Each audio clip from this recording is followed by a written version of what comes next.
injured in an accident, one thing leads to another. Your injury leads to treatment. Treatment leads to hospital bills. Bills lead to debt. Debt leads to stress. The advocates can help relieve that stress. Having an advocate attorney on your side leads to faster resolutions, fair outcomes, and a peaceful recovery for you. You deserve an advocate. This is The Monty Show, the truth in sports talk streaming. When you want unbiased opinions about your favorite team without the spin, all you have to do is find The Monty Show, streaming live and available 24 hours a day, 7 days a week on YouTube. And now, here's Monty. Hey, The Monty Show live on Tuesday, January 27th, 2026 already, right? As always, we are presented by The Advocates at theadvocates.com, the best injury attorneys in the business. And the best part is they're available 24/7, 365 days a year. And with all of these storms, with all of this ice, with all of this rain, with no snow anywhere on the planet, be careful when you're on the roads. Be careful when you're out there walking to work. You get in an accident in an Uber, because a lot of people are taking Ubers. Did you see that Uber is working on a nationwide price surge platform where they can change? Uber's already way too expensive. But let's say you're in an Uber and you get in an accident, get to theadvocates.com. Absolutely right. The Advocates have fought that fight. They know how to win that fight. That's why you go to the Advocates to get clear, risk-free advice 24/7, 365 at theadvocates.com. How the heck are you? Good Tuesday, only Tuesday. It is only Tuesday, and it feels like next Thursday. So pretty much a big game last night in the SEC. Unfortunately, if you're a BYU fan, fortunately, if you're an Arizona fan, BYU loses to Arizona. And I know that the comments section yesterday was quite up in arms over my assertion that I still believe that they were playing for their season last night. You have losses now to the three best teams you faced. And I just don't know anymore if you're BYU. I don't know how you spin that you're one of the best teams in the country anymore. And looking again at the way that this game played out, and you look at AJ DeBansa, I don't know how you look at the way that AJ DeBansa played last night and feel good about it. I mean, you come all the way back from a double-digit deficit. The last two possessions, AJ DeBansa doesn't touch the ball. He doesn't even get near the ball. They're two prayer possessions, including the Hail Mary to end the game, where you just had no chance to score the ball. When you are within striking distance of the number one team in the country, I just don't see what sense it makes that AJ DeBansa doesn't touch the basketball. Yeah, well, and the thing about that play, too, was that you had executed the inbound perfectly, right? You got the ball in, which in college basketball in those situations is the top priority because, obviously defenses are pressuring you. So you get the ball in just fine. That wasn't at all the issue with the play. The issue with the play was, you bring it up and you just drive into the paint and you get stuffed. And I guess I just, I'm watching this game and I'm like, yeah, AJ's not here tonight. Like, hey, dude, like you're 1 of 8 from 3 at the end of the night, I believe it was. Like, you're not, it's just not happening tonight. And what did we talk about on the show yesterday? You yourself specifically said, hey, if AJ doesn't have a good night, they're not having a good night. And so whether you lose by 1 point or you lose by 25 points, you lost the game. And I agree that it was a good showing to dig out of that deficit, to close the gap, to put pressure on them, and to, have your chances at the end. But the truth of the matter is that the officiating down the stretch there initially went against you. Then most people agree that it leveled out on that inbound play there. That could have been a foul, a cylinder foul. It was a foul. It was definitely a foul. So BYU got got a bad call and got a good. The last time DeBanza touched the ball, he was clearly fouled going to the basket. No call. Yeah. I mean, the inbound play, it was a foul on BYU that wasn't called. I mean, it's as simple as that. It levels out, and it just comes down to late game execution. But I like AJ as a basketball player on the floor. I do. I don't particularly love the attitude or like the sort of the blasé energy about like, losing or like, how that went. Like that's the number one team in the country. You get that win. That's a hey, we've arrived this year type win. That's a big deal. We can beat anybody. We're a really good team. But instead, what do we get? We get Tommy Lloyd talking about much respect to BYU. We get, oh man, like their season's not over, even though they lost. They pushed the number one team in the country. This is clearly a good team. Like that, I hate that position that you have to be in because you lost by 1 point because you didn't execute on the last possession of the game. That's what I struggle with. I don't even think that's it. BYU, excuse me. I feel like we all want to be nice about BYU, and that's cool. And they're not one of the best teams in the country. That we need to stop saying that. This team last night was incredibly inefficient. AJ DeBanza, I think, was incredibly inefficient. And you look at Arizona, the best team in the country, in my opinion. Although Duke last night looked great. Like we're in, what is it, January? Great. You're one of the best teams in the country at Arizona. And I just look at what Burries and Bradley did, absolutely dominated this game. You look at the fact that Arizona didn't even shoot that well from three, and they still dominated most of this game. BYU never gave up. Great. They play with heart. They play with great. They play with determination. AJ DeBanza has to be the best player on the floor in the biggest games, and he has not once been. And I think that's the struggle. And again, I talked specifically yesterday morning about Keba. I talked specifically about Robert Wright. Robert Wright was awful last night. He was not good. And I mean, I love what you got from Richie Saunders. I love that I felt like Kennard Davis played his ass off last night and played really hard.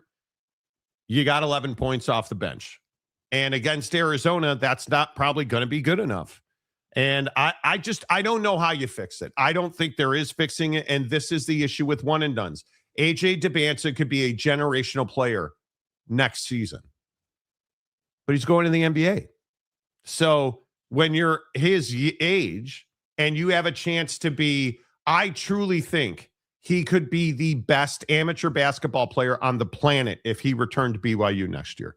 Mm-hmm. And that's just not going to happen. And it's really unfortunate because I don't think there's any doubt when we look at skill sets and we look at profiles and all that good stuff.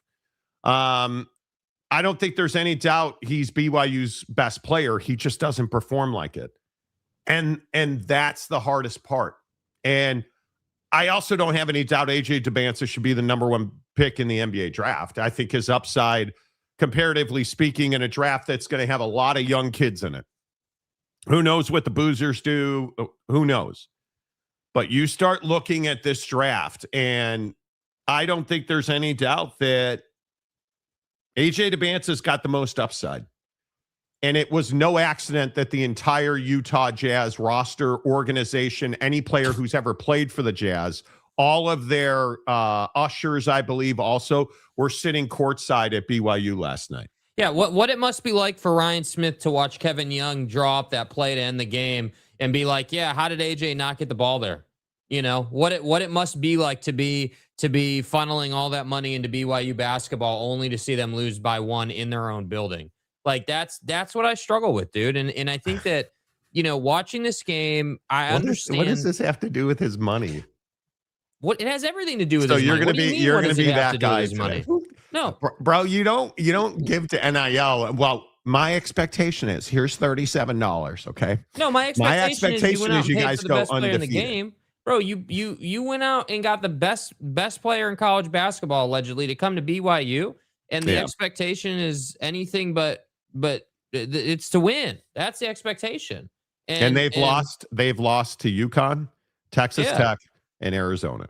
Yeah, and you know this whole conversation about AJ as the number one pick in the draft, I'm changing on that. I think he's a top 3 pick in the draft. Oh, I don't is. Come on, now you're getting crazy. Hear me out.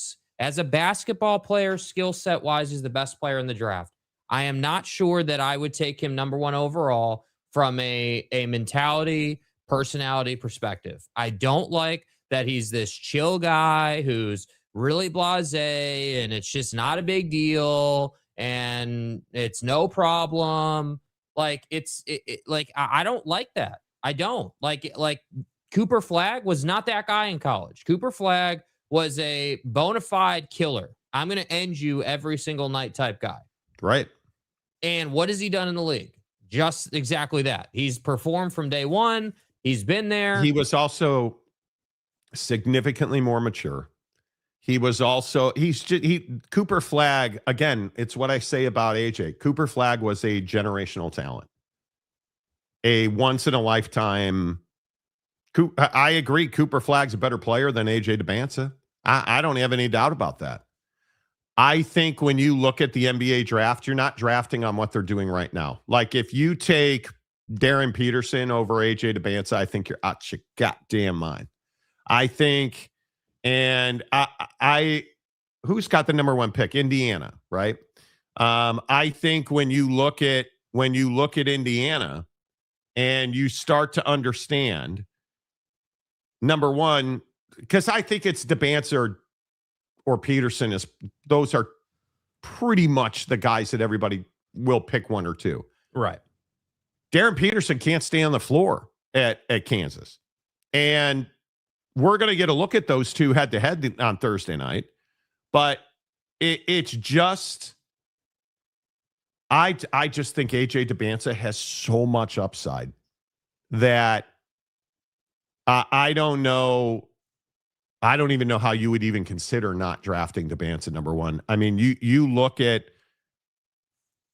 the thing that worries you is all this dominance has been against shitty teams. That's what worries you, right? Like the UConn, Texas Tech, his worst game of the year, Texas Tech, and now Arizona, where he was incredibly inefficient. Mm-hmm. He needs to come back to college. He won't. I don't believe AJ DeBanza will come back. He needs to play 2 years in college. I'll say the same thing about the Boozers. Although Cameron Boozer's a dog. I mean, and I don't know how much you guys watch college basketball. I know that college basketball ratings have slid quite a bit. I mean, we all watch the G League now, right? Right. Yeah. Mm-hmm. You know. Yeah. I'm bitter. Anyway, my point is, I think that I just think that AJ DeBanza, the college player and the NBA prospect, are 2 different conversations. I would agree with you. We were texting during the game last night because Jake was typically, how do I say this? Jake was typically at home. Never mind. I was going to make a washing the vest joke. Did you wash the vest this weekend? Because there's a lot of people commenting on the fact you're wearing short sleeve shirts. Marcus, in fact, Marcus said, did Jake move to the Caribbean? Why is he wearing a short sleeve shirt? Does he know that it is January? Bro, I have multiple shirts in the closet. Some are long sleeve, some are short sleeve. Okay. I know that that's hard to believe, but anyway, but I do have, a rotation that I go through, and this would be one of the mainstays in the rotation. Yeah, and then when he starts seeing the tight ends coach at Colorado with his throbbing shaft veins on his neck, he changes his shirt again, which is to say he takes off his shirt and just puts on the vest. Yeah, because it gets dirty. So I gotta wash it. Yeah. I think it is. I think it's going to be very interesting to see how Dabansa develops, because we were texting during the game last night, and I just think at times he's very passive.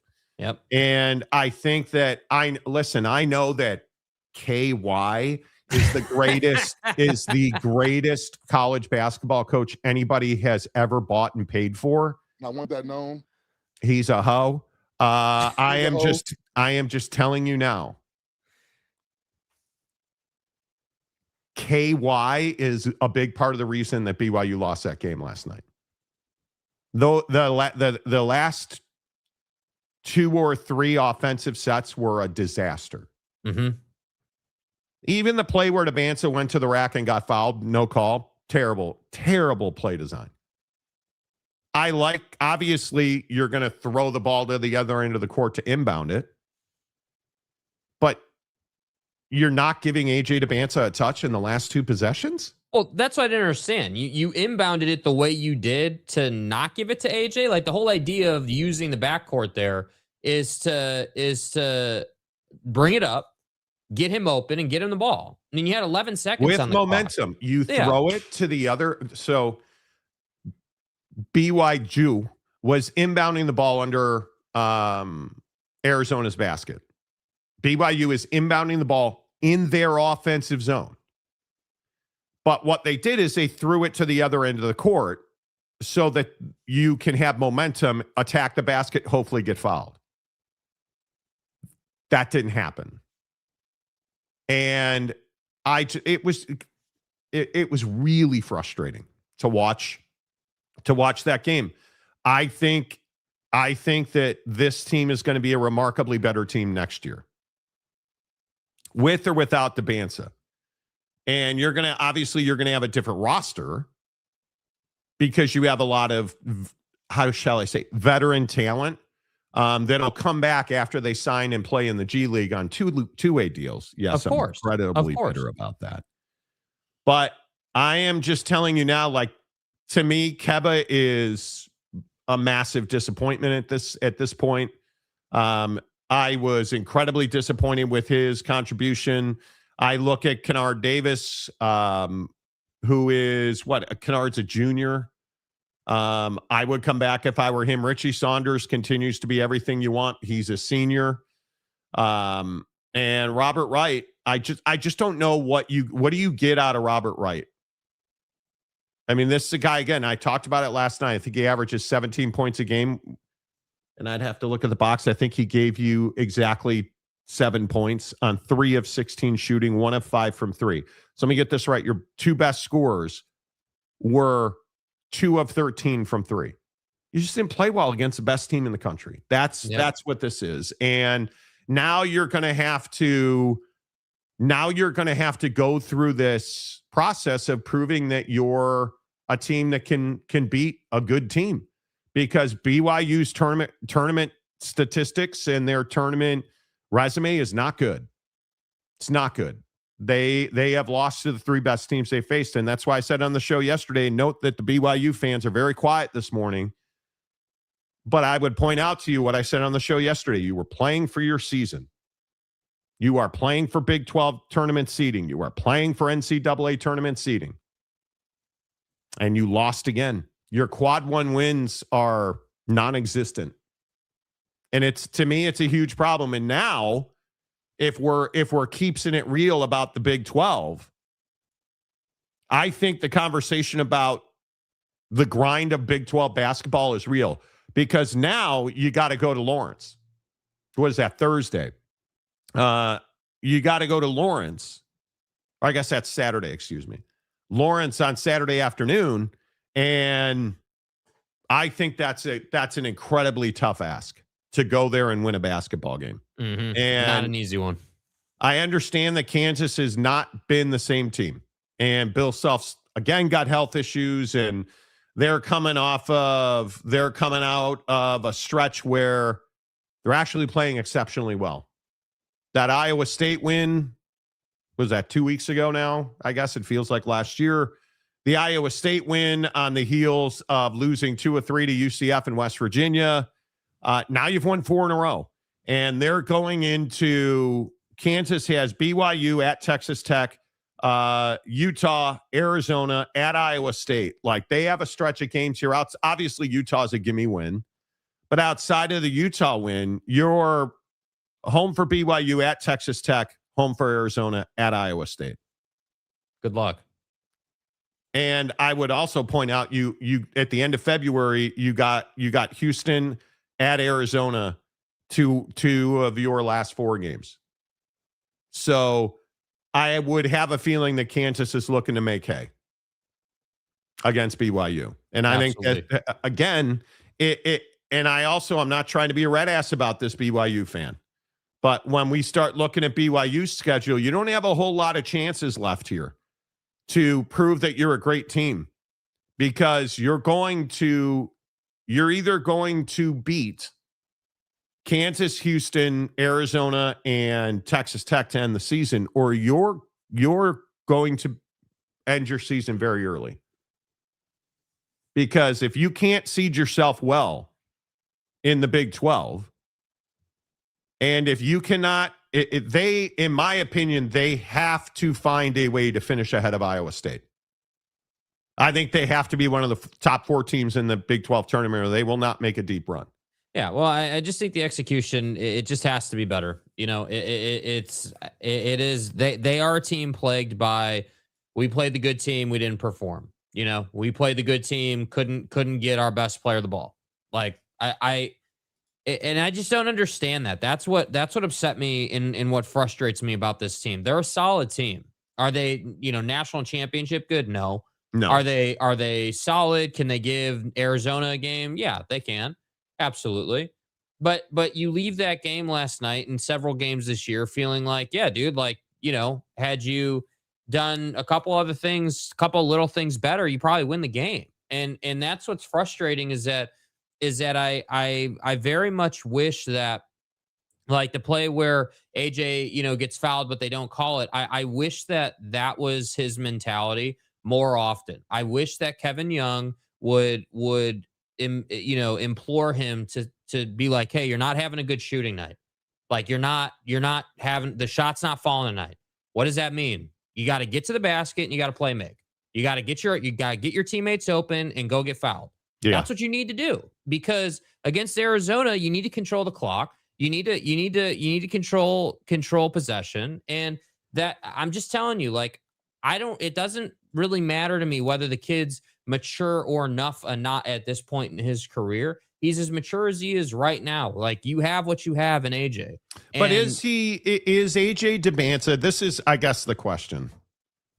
Because BYU is going to go as AJ Dybantsa goes. When he's gone through this stretch of beating the hell out of some pretty mediocre teams, and you're at home at the Marriott Center. The Marriott Center. Against the number 1 team in the country, and he doesn't shoot the ball well, and he doesn't touch it in critical moments.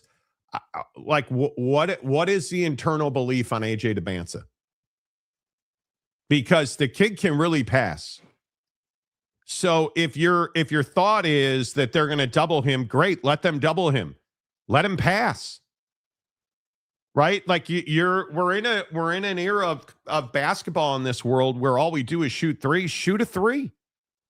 You shot, what, they shoot 38% from 3 last night? Mm-hmm. Shoot a 3. Are you telling me that we can't draw up a set with the great KY and get AJ as a distraction and let him hit an open shooter? Can't find Richie? Who was, and again, I'll point out, they shot 38% from 3 last night. He was 3 of 7. Find Kennard Davis, who was 5 of 8. Yeah. Right? Like, it just smacks of poor close game execution, end of game execution. And it's just a head scratcher that AJ didn't touch the ball. And I just think it goes back to this whole thing about, yes, I agree that the Big 12's not the same league it's been over the last several years. I totally agree with that. I endorse it.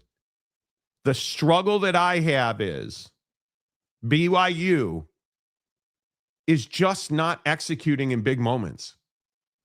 They're just not executing in big moments. And I am very curious here on January 27th. Can you, over the next 6 weeks, because when does your season end? March 10th, March 7th? Can you, over the next 6 weeks, turn this BYU basketball team into a team that can execute under pressure? That's very rare. It's very, very rare. And you have a kid in AJ DeBansa who should be the center of your universe. It's unthinkable that you don't get him the ball with the game on the line. It's unthinkable. Or is it? Maybe they know he ain't that guy, pal. Maybe they know that. Maybe they are fully aware that he doesn't shoot well in big games. And no, I do not look at, and I saw all of the BYU fandom on my old tweet machine last night talking about, well, he did it against Utah. Well, Utah's not a big game. Utah sucks. It's not a big game, right? The thing that AJ does well is he gets to the line well, because if he didn't get to the line well last night, he would have been even worse. Because I would also remind you, he was 11 of 16 from the stripe last night, which is not a great night of shooting, but generally he's pretty solid from the free throw stripe. Mm-hmm. So I don't know. I think pressure defines your legacy in college basketball. Yeah, and I just think that listen, you listen to these guys talk, and I think that today's modern college basketball player is very much the guy who is like, yeah, this is what happened, and we'll just try again. We'll just try again tomorrow. And listening to AJ and Richie talk after the game, that's kind of the vibe that I feel like they were putting out. AJ, can you talk about what you saw in that final play?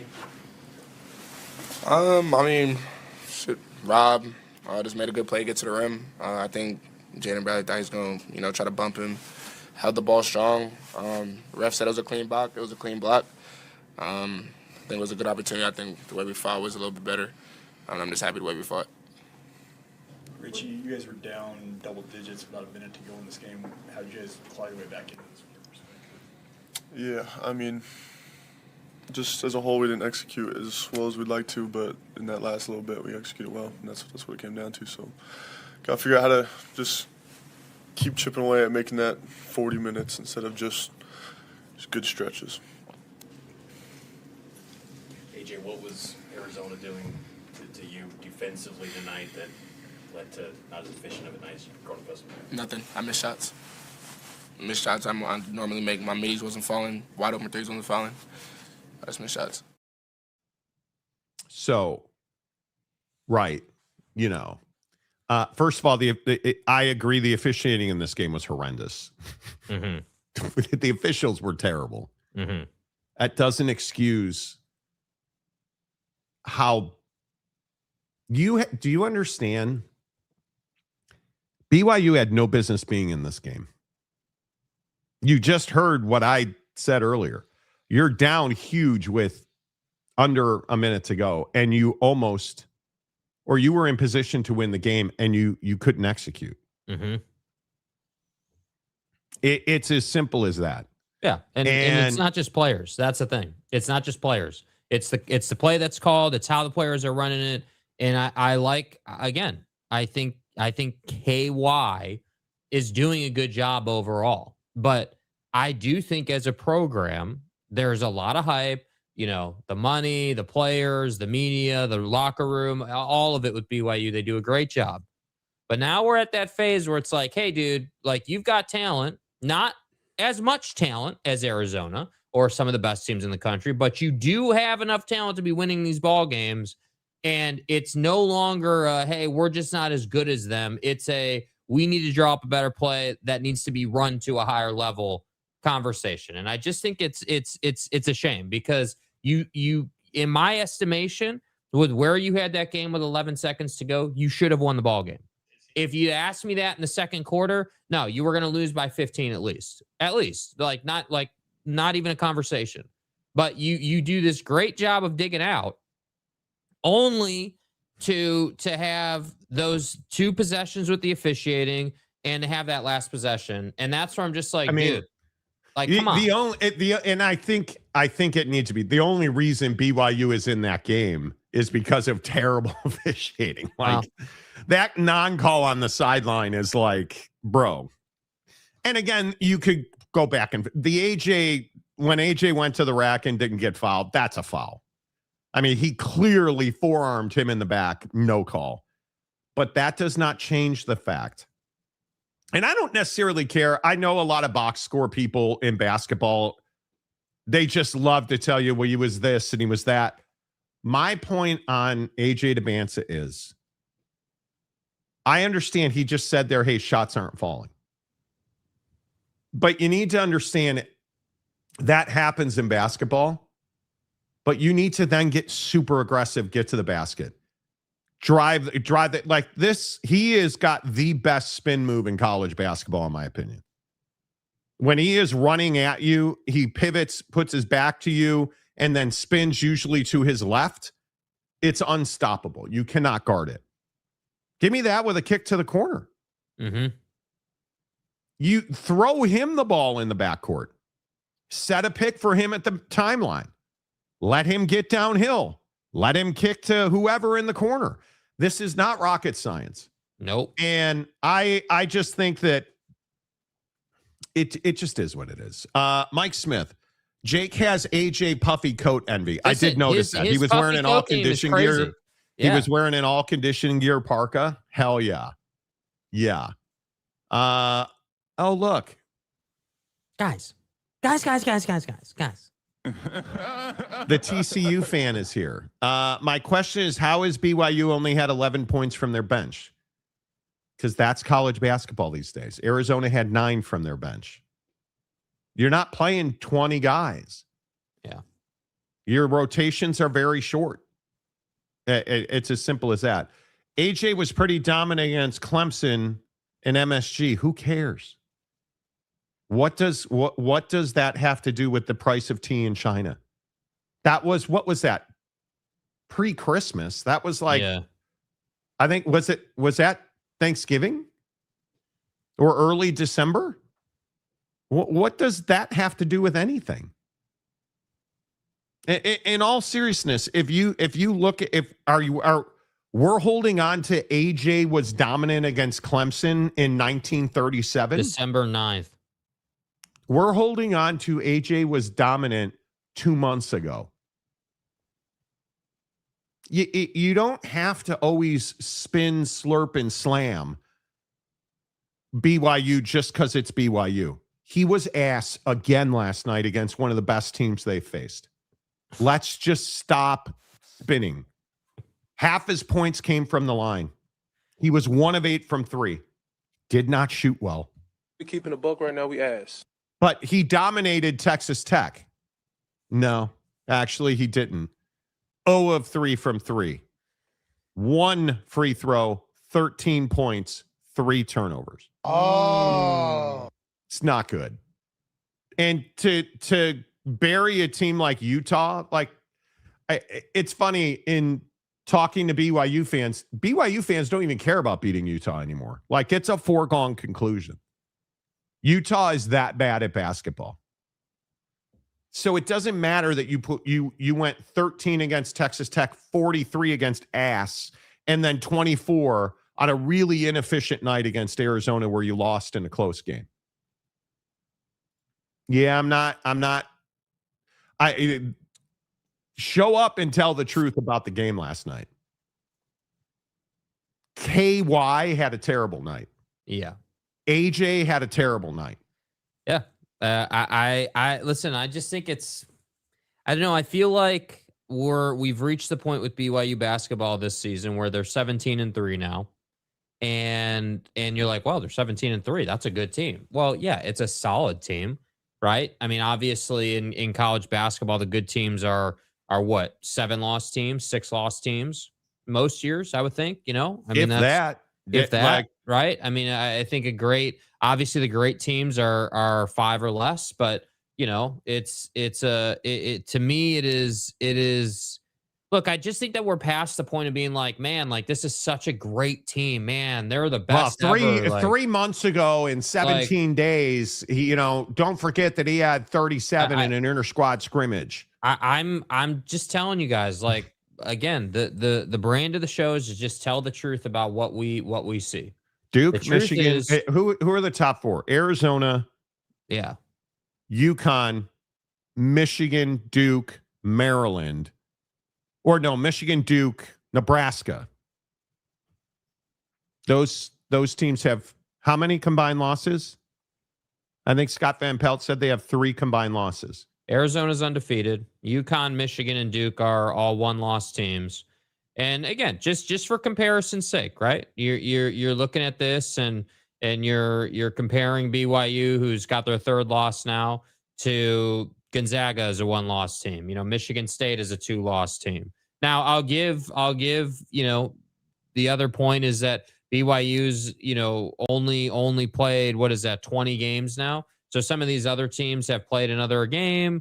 Like it just, look, I think that there's a difference between having a lot of hype and actually being a great team. And part of being a great team is knowing when to give your best player the ball, even when he's having a bad night. And part of being a great team is Kevin Young being able to draw up a solid play and being able to say to AJ DeBance's face in the huddle in front of everybody, hey, dude, you're not having a good night. Like, we need to change the strategy here. You need to be driving the paint. You need to get penetration. You need to kick the ball. We need to move the ball. Because I will still maintain, even on their worst night, BYU is better than a lot of teams at simply moving the ball, right? Yes. Like running a set, moving the ball, getting the defense to move. But if you're doing that in a way that's predictable and you're not really manipulating the defense, then what good is it? And that's, I felt like I saw a lot of that last night, where it was like, yeah, we're just going to kind of, we're going to set that screen at the top and we're going to move the ball, and the ball's moving all over the place, but you're not really asking the Arizona defense to do a whole lot. They're just they're waiting for you to kind of initiate actual action. When you're playing an elite team like Arizona, they're not going to help you win. Yeah. Yeah. That's a good way to say it. They're not going to help you win. And yeah. I think that's the main thing here. You ran into an elite team and AJ had another tough night. And the sad thing is, if you're a BYU fan, you're probably not a top 20 team anymore when the next poll comes out. Mm-hmm. Because I don't see any way you're beating Kansas in Lawrence. And what are you, 13th right now? Yeah, you're 13th right now. Teams behind you, Kansas is 14. Well, Arkansas is 15. But you're not even 13th right now. You'd be 17th to 20 with this loss. And then you're going to lose to Kansas on top of that. It's again why I continue to tell you, and I know Norge is amongst the people who are like, oh my God, you're an asshole. Okay, well, call me an asshole, but you were playing for your season last night. And now it feels like you're going to finish outside the top 20 this week. Because I think you're asking an awful lot if you're going to go to Lawrence and win a basketball game on the last day of January. I think that's a huge ask. Facts. That is a huge ask. I think because you're not in, like, if you look at if you look at Arizona's remaining schedule, they're at Kansas.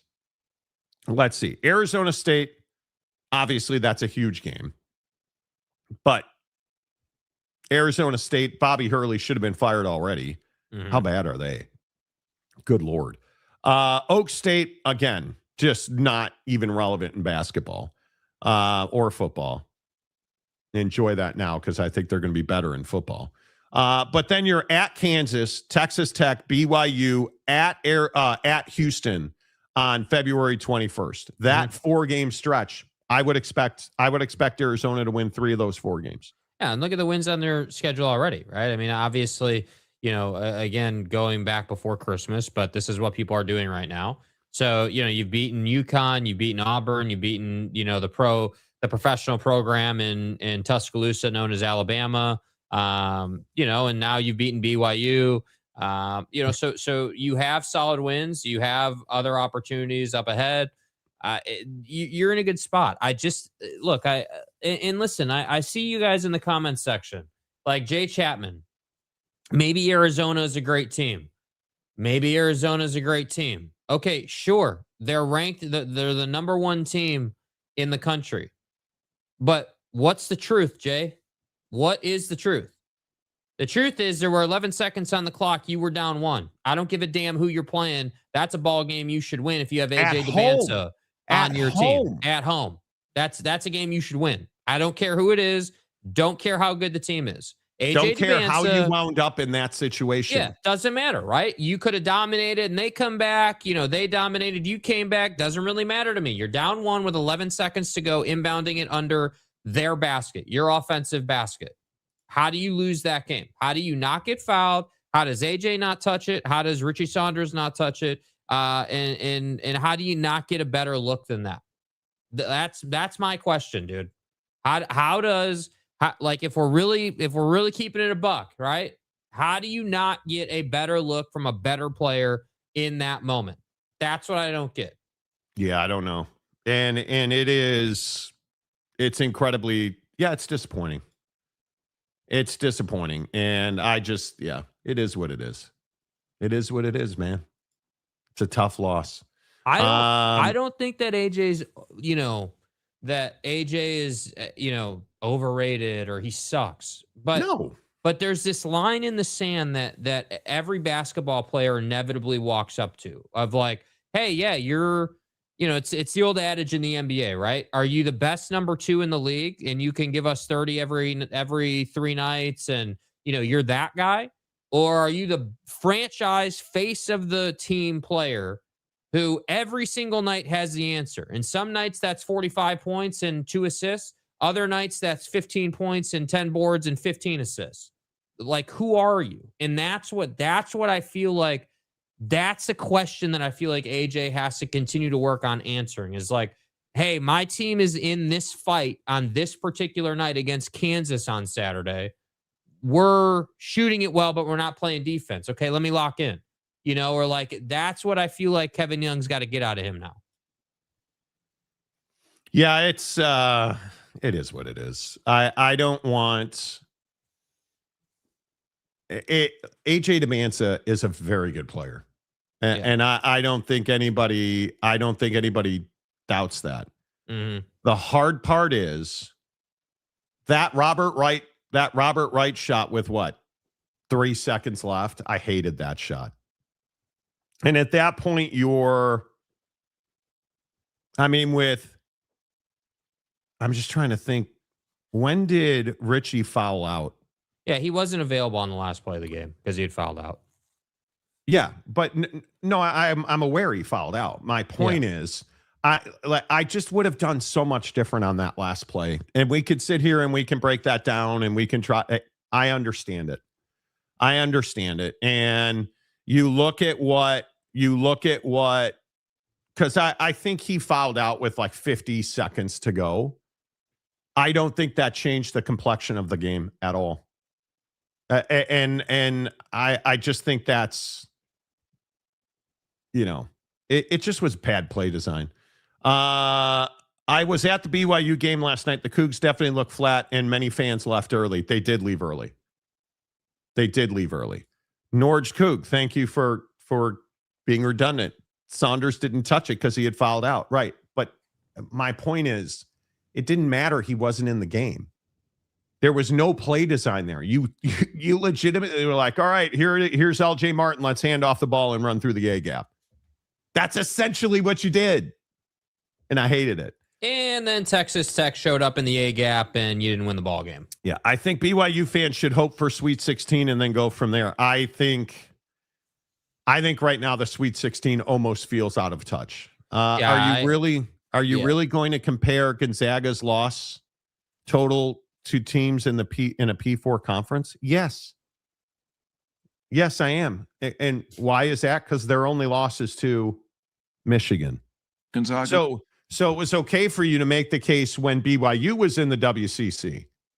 But now that they're not and Gonzaga's in the WCC now, can't make that comparison. What are you talking about, man? Gonzaga. Stop. This isn't about Gonzaga. This is about BYU. BYU's got again, where is welcome to the network? You got to earn it. Mm-hmm. You got to earn it. Right? It's wild to me. It is wild to me. So, I guess it is what it is. Is this post opposite of what they say day? I think it is. I do think it is. But that's fine. Let's get into let's get into the Alabama situation. Mm-hmm. This is a scam of the highest order. And I need to understand this. Should Charles Bediako be playing college basketball? The answer is absolutely not. And I want to understand this. And listen, I think college athletics right now is incredibly flawed. I don't think there's any doubt about that. I don't think anybody argues that we have real fundamental issues in the way that we execute things like waivers and eligibility. But is this really something that we should even be talking about? This cat signed a two-way deal in the NBA, and he is now back playing for Alabama. And the hardest part for me is Nate Oates doesn't even argue. If you listen to Oates talk about his player, and I thought it was funny when Bediako showed up. Here's a picture of Nate Oates meeting with the media after he met with Bediako. And, Yeah. Yep. This is ridiculous. This whole situation is ridiculous.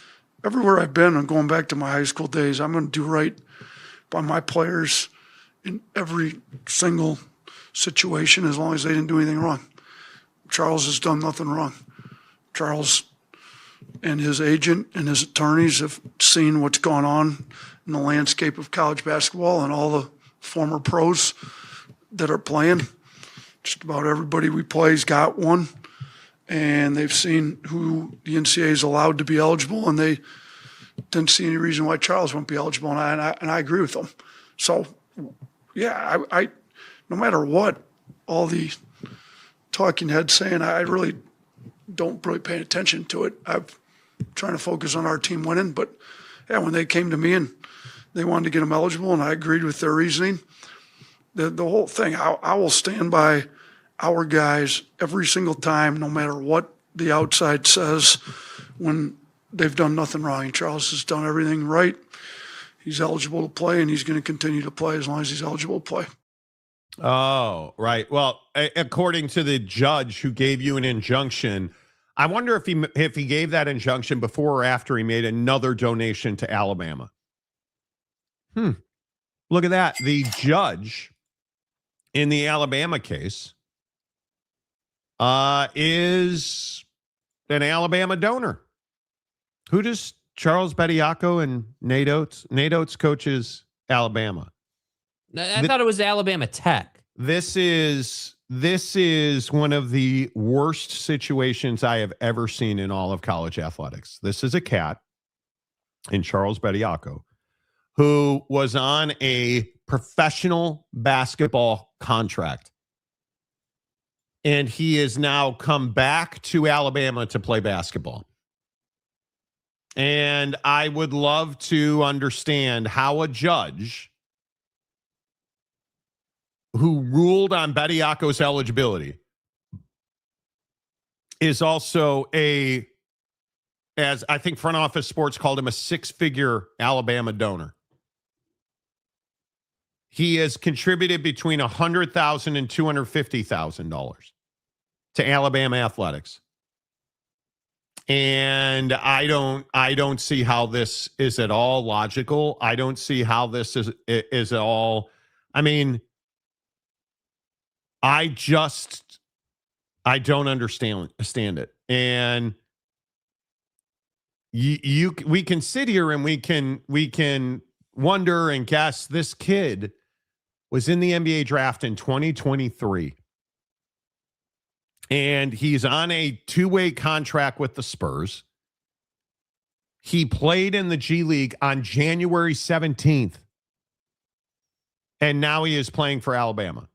And now the hearing for the injunction was yesterday extended so that he can play 2 more games.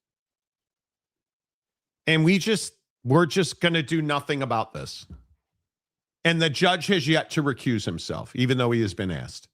Yeah. I mean, I think that it's a classic, what are you going to do about it situation, right? Hey, we're doing this. We're making it possible. I'm an Alabama donor. I want to see Alabama win, and I'm going to do everything in my power, even if I'm corrupt as hell, to see Alabama win. And again, this is kind of the Dabo rant, Ole Miss thing. This is, again, akin to anything else that we've talked about recently going on in college athletics.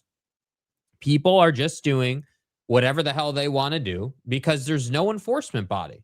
And again, this is Jim Harbaugh. This is Alabama basketball. This is, again, Ole Miss football most recently, right? I mean, this is all of that stuff, man. Nobody's going to do a damn thing about it. And we're just supposed to sit here and be like, yeah, this is fine. No worries. Professional basketball player playing collegiately again. No problem, dude. Not even a big deal. Not a big deal. Probably going to play in the tournament. He's going to have an amazing year. Good for him. Blue ribbon and everything. Like, that's what I feel like it is. I feel like people just don't think that this stuff is a big deal. And the overreaching question to me is there nothing sacred in this world anymore? Do we not give a damn anymore? Is there nobody to be like, yeah, dude, like, this is totally inappropriate? And Betty Yako isn't even the one to blame, in my opinion. Is he part of the problem? Yes. He's desiring to come back to college because he flamed out in the NBA and couldn't get the job done. I got news for you, bro. One way or the other, whether he likes it or not, life is going to come and smack him in the face and say, hey, dude, you're out of eligibility. Figure it out. And that's my problem. I mean, it's a ridiculous comparison, but when you have people joking around about like the best players in the NBA coming back to college because they were one and dones, like I don't ever want to see that. I don't ever want to see professional players in the college game. It is an absolute travesty to the system. I mean, what if we just spent an hour talking about with AJ or Arizona basketball or whoever? I mean, if we have professional guys on that court with those kids, like, what are we doing? What is even the point of having college ball and pro ball? Why not just throw them all in the same pile and deal with it? Like, I just don't get it. But how does this judge not recuse himself?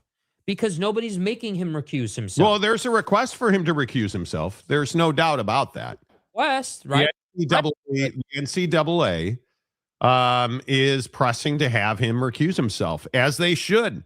All the while, Bediako is playing college basketball. Yeah. I go back to this conversation about Michigan. Isn't this exactly the Michigan football situation? You sued for an injunction to keep Jim Harbaugh coaching. The judge who was going to hear that went to Michigan Law School, played football at Michigan, yet you didn't have him hear it. Here, Alabama went to a judge that's a 6-figure donor and let him play. Like, it's wild to me how many comparisons there are on this. And now Nate Oates is like, oh, it's no big deal. He's done nothing wrong. Like, come on. Come on, dude. I am. It's just wild to me. It is. I often wonder, like, how do people sleep at night, dude? How do you, nobody's dead. Nobody killed anybody. Like, it's not that bad. But if you're Nate Oates, how do you legitimately say to yourself, yeah, we're doing this the right way? Yeah, we're running our program on the up and up. I don't know. How do you live with yourself, dude? How do you legitimately feel good about what you're doing? Because that clip of him talking about, well, I'm going to always stick up for our players when they're doing the right thing, as long as they're not doing the wrong thing. He's got eligibility. And by the way, every team that we played this year, they've got at least one guy in their squad. I would love for you to prove that. Nate, Well, Marcus makes an interesting point when he says, isn't this how business is done in this country now? yeah, apparently.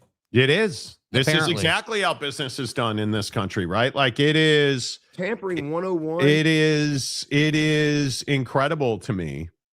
This is just the way the game is played in business, in life, in college basketball, in college football, right? It's wild to me. So, Mike Smith, the show's really bumming me out this morning. I need a hug. Should get yourself a llama. Llamas like to hug people. At least Nate Oates is not blowing off a DUI because he used to DUI all the time.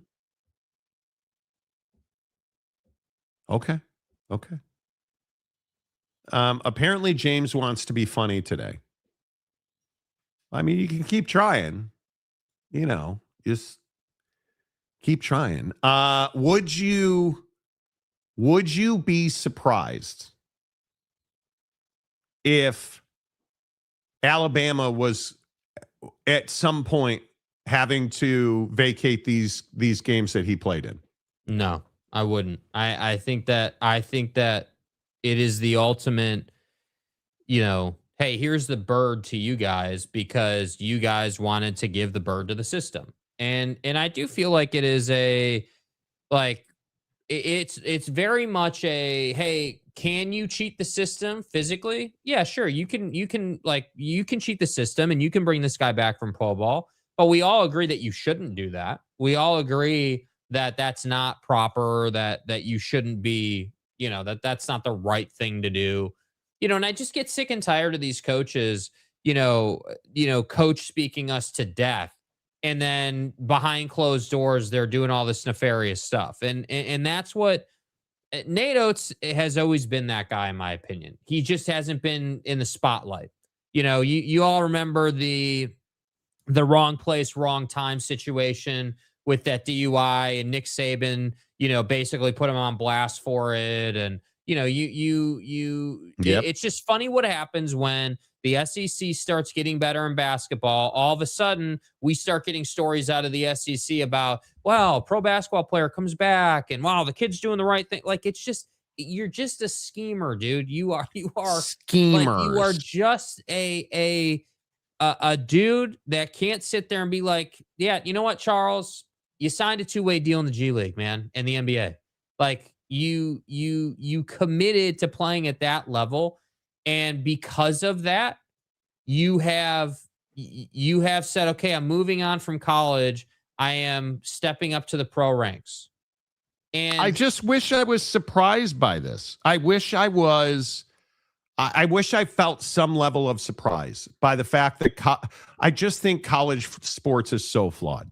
Yeah, it's corrupt as hell, dude. Corrupt as hell. We don't want what we've always said we wanted.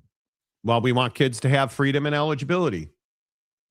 Okay, well, then don't sign a professional contract. Look, we've already denigrated the value of an education. We've done that. Let's be honest about it. But at some point, when does not being a professional come into play? Because Bediako, he's played in one game. He had I think 13 and 3 I was looking at last night, 13 points, 3 rebounds. They lost. I can't remember against who, Tennessee. They lost, but he's going to get to play in several more games now. It just feels totally dirty to me.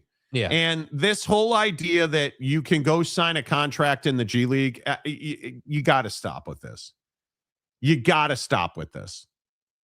Right? And yeah, at some point, somebody is going to do something that will force the hand of someone else. I feel like Alabama doing what they are doing is exactly that. And I agree with you. I think when you so flagrantly and ridiculously slap people in the face, yeah, that's going to come back to get you. Yeah, why don't you ask Rutgers how they feel about that? Why don't you ask them how they feel about that with the Michigan sign stealing scandal? Why don't you ask, anybody that's been wronged and then brought it to light how they feel about that? And that's, that's my frustration. And I just, it is, again, the question is there nothing sacred? right? Like, have we just have lost the ability to say, yeah, like I'm going to run a clean program. I'm going to do this the right way. I'm going to take, 3 years to really set the culture and, really, set the expectation that this is how we do things around here, and we're going to do it the right way. And, apparently that's not how it's done. And yeah, the defense of Alabama as well. Hey, Charles played and he contributed and they still lost. Who cares? Well, I care. It's a premise thing. It's a how you're supposed to do it thing. Like, there's a right way and a wrong way. And this is very clearly the wrong way. And I do believe it will get taken care of. Like, I think there are more people who agree that this is the wrong thing than the other.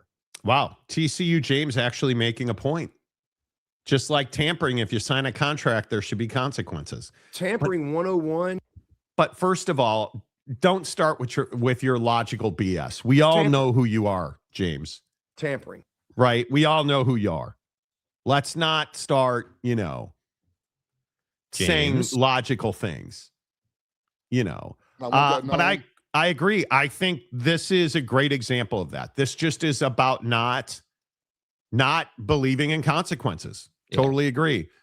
No, even better, Jake asked Michigan. Well, isn't it crazy, though, that we always find a way to be corrupt on whatever it is we're doing? And it always finds its way back to Michigan. Always. It always tracks back to Michigan, right? If you're Alabama, would you have done something different? They're not having a great season, right? I think they're a 6-loss team or whatever. I mean, I understand why you're doing it. He's going to play well. He's going to put up numbers. But it's just smarmy. It feels smarmy to me. It feels dirty to me. Yeah, it's dirty as hell, dude. Yeah, I mean, what are you messaging in the locker room, Nate? Like, is it, hey guys, why don't, we're not very good, so go up to the G League, get your ass kicked up there, learn that you're not good enough because I didn't develop you, and then come back. Because I didn't develop you. Well, why is he back on the team? No, I'm being serious. Why is he back on the team? If you did such a good job developing this Cap, if you did such a good job preparing him, why did he not make it? Why did he not feel comfortable going overseas and playing in Europe? I don't disagree. That's on you, Nate, not on anyone else. Oh, Chewy, let's go. It's a Walmart manager dirty. I don't disagree with that. Hey, speaking of nasty ass corruption in college athletics, Duke and Darian Mensah have reached a settlement. Who knew?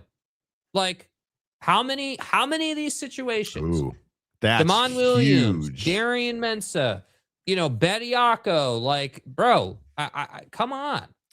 That's huge. That Darian Mensah is going to Miami. And if that is in fact the case that they have, they're Young Money APAA Sports. Young Money APA Sports. That's like a whole nother level of tampering. Damn. Somebody needs to Tampering. Young Money. Tampering 301. God, I hate it so much. Tampering 201. I hate it so much. We're honored to represent exceptional athletes, their families, and in this case, it's been our privilege to stand alongside Darian Mensah and those closest to him. Shut up. Just shut up. Like, Tampering 101. Shut the up. Dude, bro. Shut the fuck up, Donnie. Did you use ChatGPT to write this? You ChatGPT'd the hell out of this statement, dude. Through close collaboration and principled negotiation. Shut up. Oh my God. Look. Close collaboration. Voice box. No. Close collaboration and principled negotiation. We have successfully navigated an unprecedented path. Unprecedented means we've never seen it before, you stupid. Why don't you fuck off? One that has now reached a fair and mutually agreeable resolution. We commend Darian for his extraordinary Darian. professionalism, maturity, and unwavering commitment to making the decision that best serves his future and his family. Stay hard. Shut up. This is so disgusting to me. Like, just go away. It's serious. Am I being too... It's a joke, dude. It is an absolute embarrassment. Our bro. privilege. Like, our privilege. I don't... Why is it so difficult? Why? I don't know. Why is it that difficult? That's what I don't get, dude. Why make it that difficult? You know? And listen, I like Lil Wayne, and I understand that. I understand it. I totally get it. I totally get it. And this is who you are, but stop with our pleasure and privilege. Yeah, stop thoughts and prayering this thing, dude. Get the hell out of here with that. Like this cat's going to go to Miami. He's going to flop. We all know it. And then we're going to talk about how you should have stayed your ass at Duke and you should have just continued to develop. And, I mean, again, is he even as good as Carson Beck was at Georgia for 1 year before Carson Beck got hurt? Like Darian Mensah's a baller. Well, we don't know that to be a fact because you played at Duke, bro. Yeah, we do. You're okay. You're completely wrong. Okay, I'm happy to be wrong against ACC competition, dude. Darian Mensah is a baller. Darian Mensah is legit. I think he's a huge get for Miami.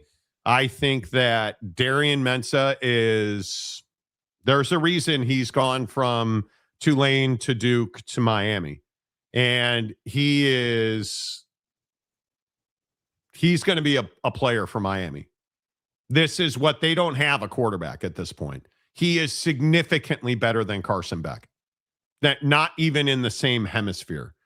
It is. I think this is a huge, other than the stupidity of the statement and what have you. I think this is a huge move for Darian Mensah and Miami. I don't know necessarily that I needed the thoughts and prayers. Come on. Old rich white Mormon podcast man complaining about Young Money, news at 11. Sounds like a Lil Wayne studio album. It really does. It really did. But you guys see what I mean? Like, it's corny as hell, dude. I represent NIL contracts and players, and I have an agency. Oh, yeah. Like, shut up. Go rap about something. I don't like. Why are we putting this statement out? Like, stop. Bavakwa, right? Bavakwa. Like, 10-game winning streak. Thanks, Lil Wayne. Like, what are we doing? I personally believe that players who go to stop, you're not that guy. You're not that guy. You're just not that guy. Afghanistan. There are AI checkers. I mean, this smacks of an AI statement. Yeah, this smacks of write me an appreciative post about Darian Mensah, going to Miami and how appreciative we are of the opportunity to represent him, and then create me a logo for Young Money APA Sports, that's got a lion head on it. That's what this smacks of, dude. Darian extends his sincere gratitude to Duke University for engaging in good faith discussions and reaching this resolution, same fucking thing. He wishes the Blue Devils, Coach Diaz, the staff, their players, their friends, their cousins, their family members, all of their professors, the Police Officers Association, the checkers at Whole Foods, the coffee baristas who served him so well with just the right amount of caramel macchiatos. Darian Mensah wishes them all well. The 2025, oh my God. This is the best. The 2020. Now I can do the voice. The 2025 ACC championship run. Bruh. Forever Wheezy, baby. Get a fast pass for Douche Mountain, because double douche. Forever stand as a remarkable chapter in Duke football history. One! Darian Mensah, he of caramel macchiatos, is proud to have been part of. Let's consult the douche meter. Shut up. It's brutal. It's not the 2025 ACC championship run. Okay. You know, you do you. We'll be over here laughing at you, but you do you. What? This is where you lose me. It is so dumb. I'm going to point out the obvious, and I don't want to be the master debater here. Hey, look here, man. The magical ACC championship run. How did you do in the college football playoff? Huh. Funny. Duke didn't go to but they had Darian Mensah. How could you leave them out? Wheezy F, baby. Wheezy F, baby. Go away. Like, this is why I hate college football right now. This is why I hate college football.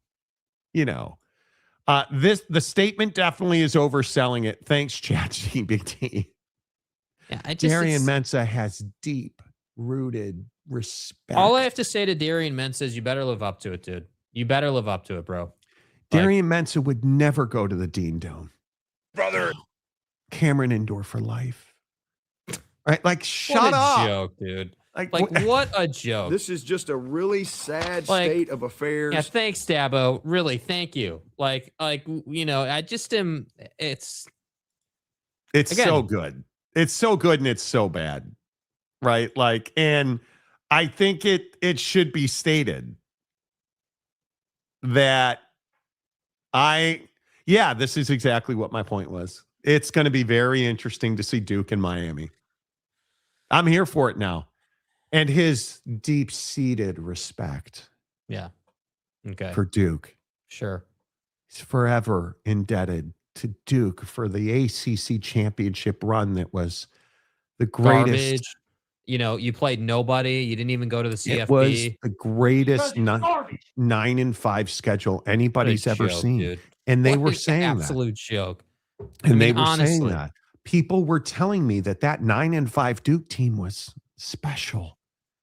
Even though they finished 6th in the ACC championship run was wow. So I said, yeah. Like, what? Magical? And we were saying that. Like, come on, dude. Special? This is going to come back to get. And listen, A+ for strategy here. Stay in the ass conference known as the ACC. Stay in that awful conference, dude. Continue to play terrible competition. Continue to get a free pass to the CFP if you play at Miami. And then from there, you know, all you got to do is beat better teams in the CFP, which, you know, if you're Darian Mensah and, you know, you only threw 6 picks last year and, you know, 3,600 yards and, you know, or 3,900 yards, man, wow. Really knock it out of the park against, you know, NC State and Syracuse and Cal and like, come on, dude. I get the kid's got talent and I understand why Miami wants him and why he'd be an upgrade over Carson Beck. I get that, but there's a big difference between playing ACC competition and being the ACC champ that can't get into the CFP versus actually like making a difference at Miami and like playing legitimate competition in the CFP. Like we just take for granted that dude's going to go to Miami. They're going to be better because it's just a plug and play opportunity and that's all going to work out. And that's my problem with our system, that you just, you know, just assume that because you're playing for Mario Cristobal, that it's just incredible. And I just disagree. I think we need to see what the kid can do at a higher level of football. We need to see how that translates. And frankly, honestly, we need to see what they ask him to do, because to your point, he does have a better skill set than Carson Beck ever will or ever had. But how do you use the kid? I hate him, and I hope he fails. Drives me nuts, dude. Like, it's crazy. Duke University Athletics and Darian Mensah have reached resolution that enables both parties to move forward. We are committed. Sometimes we are committed to fulfilling all promises and obligation Duke makes to our student athletes when we enter into contractual agreements with them. They're not employees. Tampering. But we do have contractual agreements with them. Tampering 301. Enforcing those agreements is a necessary element of ensuring that we screw kids over as much as we can. That's like a whole nother level of tampering. Sorry, I misread that. Enforcing those agreements is a necessary element of ensuring predictability and structure for athletic programs. So we don't have to Bediako that ass. Not sure what that means. It is nonetheless a difficult choice to pursue legal action against a student and a teammate, but we don't care. Has already been won because fuck them. That's why. For this reason, we sought to resolve the matter fairly and quickly. I personally believe that Darian Mensah. Duke remains dedicated to the welfare of all students, except fucking Darian Mensah. And we appreciate them for the talent, dedication, and commitment to excellence they demonstrate both on and off the field of play. Wow. We also remain committed to upholding the integrity of our athletic programs and institutional guidelines. We want to say, fuck you, Darian Mensah, for your contributions to Duke. That's not word for word, and I would never pretend that that was a statement from Duke, but it's close. Yeah, something like that. And listen, come on. This she sounds like some letter my teacher writes when I'm in trouble, right? I mean, this is who we are now. This is who we are, and I hate it so much. I cannot stand it, whether it's Damon Williams, Darian Mensah, the Retzloffification of BYU. I just hate what college football has become. And that's why I think, and I talked about this yesterday because we were saying that, when you look at John Sumrall's energy, I think, as I said, I think we need more of John Sumrall's energy, not Summerall. John Sumrall. We need more of that. Are you good? Good.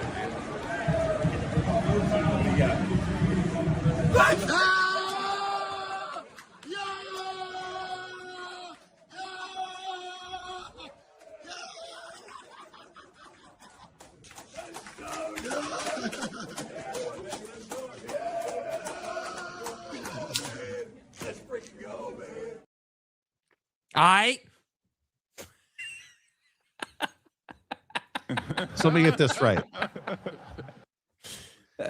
And I just observe things. So this is John Sumrall's energy that kids love so much. And we were saying that you had to contrive it and create a situation where cameras were around and a 17-year-old kid was telling John Sumrall he was coming to Florida and, oh my God, I'm going to body block him and I'm going to, he's documenting, manifest destiny him he's documenting with the bro hug. And this is so fake.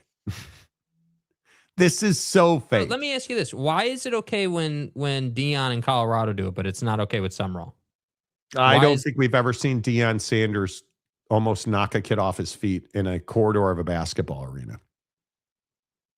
Because it's fake. It's not real. It's, hey, oh man, did you guys see what Coach Sumrall did with? I want that kind of energy. I'm going to Florida. I want to earn the gator on my chest. Like I am shocked by your takes on this, dude. I can't believe because, dude, you were all over. You were a huge fan. You watched Deion's show. You were all about it. And that's all they do in that program. There's cameras everywhere. They document everything. Right, like but recruiting, the difference like is that you don't see this nonsense with Deion Sanders. You see Deion talking about thoughts and prayers for me as I chop my toes off. You see that. Like Deion's keeping it real.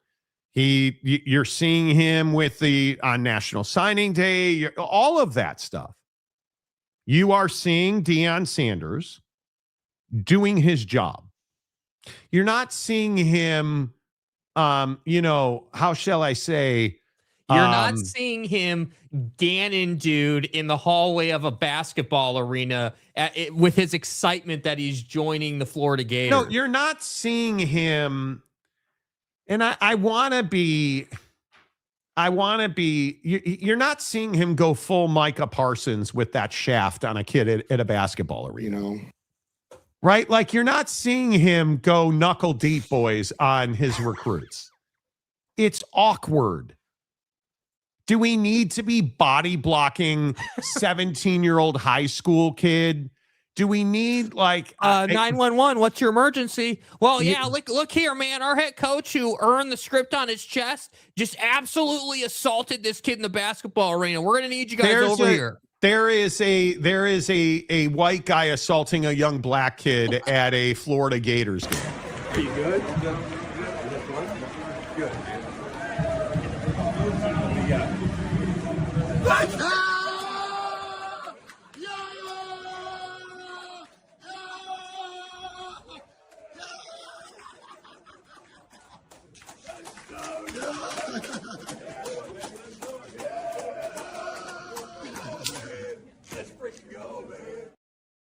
And his name is John C.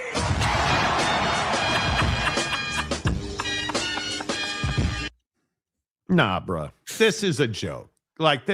Stop. This is a joke. Like, come on. I get it. We're all for the cameras now. And, oh, man, did you guys see that? Oh, the reality show. Like, okay, I totally get that. Deion Sanders ain't doing. You're not exploiting high school kids to make. It just. He's completely. And again, never mind the as Jake said, the epic I that's in the middle of this. This nonsense about earning the logo. You gotta earn it. You gotta earn the logo, man. Like, we ain't earned it yet. We ain't earned a damn thing. Like, all we've got's our name. We're going to put our freaking name on every day. All right? And so to wear the Florida Gator logo, to wear the Gators across your helmet and script, or to wear the Gator head, man, you got to earn that. It's so false. It's so fake and contrived. He's a better man than you are. You don't see the best coaches in the country don't have to body block kids in corridors. And they don't have to talk about I with the logo on my chest. Shut up. Hey, by the way, hey, John, do you have a different shirt that you can wear? Because I'm not sure that you've changed it. Well, that's the only one he's earned. That's the only one he's earned. That's Bro. it. That's the only one he's earned. Whatever, man. Ass face. Whatever. Like, what is just? Yeah, it's very family. Family. Yeah, because I know that's how I greet my wife every day when she comes home. I body block her and almost knock her to the ground and be like, "Hey, I'm gonna hump your leg now." Dude, right? Like, bro, that's what this listen, is. Dude, John was welcoming him home from serving overseas, and that's what this was, dude. He was Come returning on. from serving a mission for the Lord and Savior Jesus Christ. What is this? What is this? Salt Lake Airport? I don't know how the LDS folks are catching a stray in this one, but it is what it is. Where's the ugly ass Olympics sign, dude? Like, come on. It's just so contrived. That's all it is. Listen, That's dude, all it is. I don't even disagree. It's a little corny. So there's a lot of effort and try-harding going on. What has John Summerall done to earn the logo? I don't know. It's his program. That's what he's done. Oh, it was just given to him. Apparently. Oh, okay. Hey, I'm asking. Because I want to make sure that, no, I'm not doing this again today. I am not going down the rabbit hole of voice boxing and Gator claps. And I hope they never win another game ever in the entire offseason. You suck. He's a really good coach. It just doesn't, you don't need this. Then what do you need? Lane Kiffin at Florida. That's what they needed. Well, he's not Lane Kiffin, dude. No, clearly not. Like your did Lane Kiffin Lane Kiffin do all the video when he went to Rocky Top to save Sam Levitt? No, he also didn't do all the video when his ass got left on the tarmac, right? Like, right, he's but been who through cares? some stuff. Right, who cares? John Summerall's not been through some stuff? Not as much as Lane's been through, no. Please. No, he's not. No, he's not. He's also, and again, this was the argument we had when you were all about this hire. I said, hey, dude, like, we need to see what he's capable of. We need to see what he does. We need to see what he does with the position. He's a great head coach. John Summerall is a great, I'm tired of the shtick already. Well, how come he didn't have Lil Wayne release a statement talking? Never mind. The point is, dude, bro, it's Young Money Records, okay? APAA, all right? Come on. Come on, dude. I'm just over it. I'm just so over it. Yes. So wait, where are we at in society today? Yeah, who's got the eye privileges in college football? Like we don't hear this from Ryan Day or Kirby. They're not eye guys. Summerall. Summerall. Yeah. Because again, what's Ryan Day doing? Is Ryan Day doing anything? Oh, I know. He's hiring another NFL assistant to be his offensive coordinator. He's just out here winning games. Mm-hmm. Yet, here's John Summerall. Just win a game, then go dance with kids in the corridor after they make a commitment they're probably not going to keep to your school. That's anyway. Okay. Yeah. I don't know why that annoyed me so much. You know, some people say any publicity is good publicity. Even pedophile priests say that. Yeah. Look, you would know about publicity from your time in the rectory, wouldn't you? Oh, it's TCU, Monty. Do you understand? Again, have you apologized to TCU and Sonny Dykes yet? James? I mean, you destroyed that athletic program. Have you apologized? You could have gone anywhere for your D-men. Have you apologized to TCU? Kick it will flow. Yeah, have you? You are so Stifler. That is just so correct. What's an erection? Anyway, have you seen American Pie? You haven't seen it, have you? Yes, I have. Yes, I have. Have not seen. I have, dude. Why do you do this? Why is it Godfather and you haven't seen McLovin? Godfather's on you. I've seen American Pie. The Godfather's on me. Yeah. Uh-huh. Listen, 10 years. We lived together for like 10 years. We never watched it. I mean, I don't know what to tell you, dude. Dog Bounty Hunter was on. What am I supposed to do? Turn off Dog Bounty Hunter to put on The Godfather? Fucking asshole. I don't break the rules because it's illegal. Dog Bounty Hunter? Bro, what? Am I supposed to turn off Gold Rush for The Godfather? Come on, dude. It's Todd. They're losing money in the Safari Africa thing. Yeah. We were somehow, I don't know how we came across Dog Bounty Hunter last couple of weeks ago. But the stupid "I'm the dog," that song like just infects your frontal cortex. It's got a chokehold on you for like a week at a time. Whatever. Ryan Day just hired Arthur Smith. Yes, he did. Yeah, it's a good hire, dude. Really good hire. Yeah. Never say die, Iron Horn Frog. Okay. Jake is calling out Monty, and he has a point. He doesn't have a point. Erroneous on both counts. My ass. What am I supposed to do? Turn off Dog the Bounty Hunter? So effing good. It's the truth. It's not my fault. Listen. It's 7:30 at night on a Monday. You're eating your grapes and putting the show together while Dog the Bounty Hunter's on. You're not turning The Godfather on, bro. It's not happening. Dog and Beth are on the hunt. Yeah. You know. Just saying. Do you have like a guilty pleasure TV show? Yeah, Debbie Does Dallas. Not Kardashians. not on the Dog the Bounty Hunter level. No, I don't. I don't honestly. watch Dog the Bounty Hunter. I'm telling you right now, my guilty pleasure, maybe this is what we need to get into. What are you guys watching on TV? I am telling you, I am all in on The Good Wife. I'm in season 5 now. I'd say so. It's The Good Wife I love legal dramas. Mm-hmm. And I'm all about it. I am all about it. I'm currently watching the John Bernthal, His and Hers Netflix miniseries. Very good. Very good. John's done a good job with that show. Really good. You mean your friend John Bernthal, who we went to dinner with? Dude, he's a stud, bro. He is an absolute stud. He's not the tight ends coach at CU, but he's a stud, you know. Why do you like that guy so much? Because you're so annoyed by it. I couldn't help myself, dude. Why? But no, you like him. You like that guy, and I don't understand. Better is the key, man. That needs to be our word in here. Better.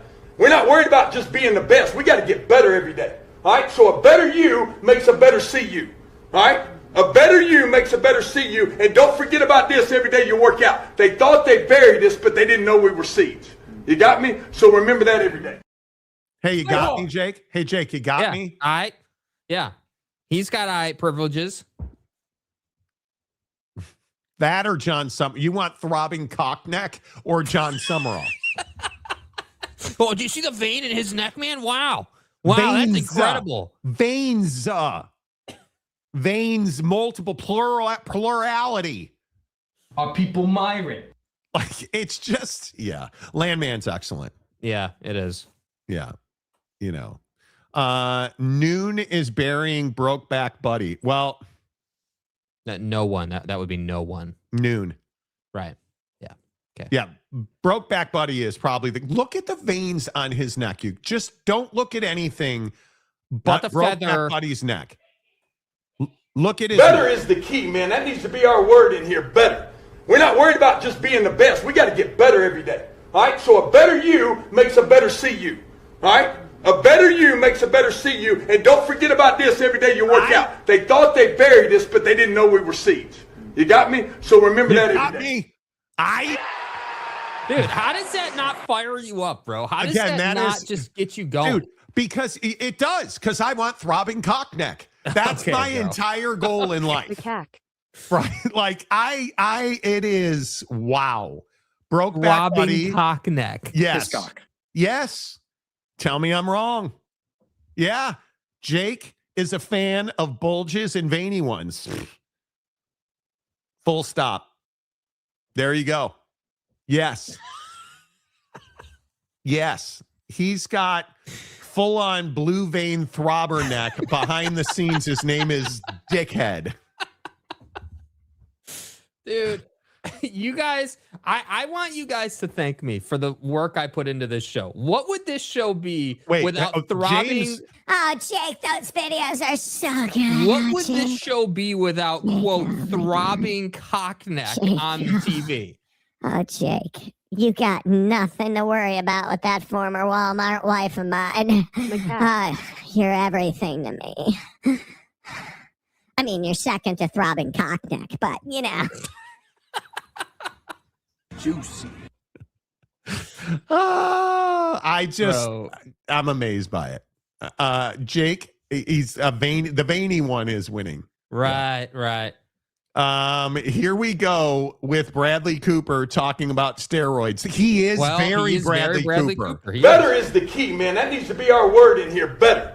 We're not worried about just being the best. We got to get better every day. All right. So a better you makes a better. I want the best people. The eye is legendary. It's incredible, dude. It is so good. Do you who do you like? Cockneck or Mr. Gotta earn the logo on your chest? Some raw. Which eye is better? Oh, Cockneck's eye is better. No doubt. Legendary. No question about it. Legendary. And extra points for cowboy hat, extra points for feather, and extra points for vein. Just just bulging from your neck while you're yelling at the room. I am going to guess that when you watched that video, you were at like 32 times a month by the time. I mean, yeah, I definitely overachieved. No that doubt. was definitely, if quota is 21, target's like 55. And I was about halfway to target. You know what I mean?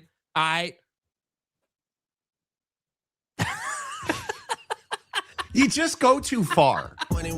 Right? We went from your refusal to watch The Godfather.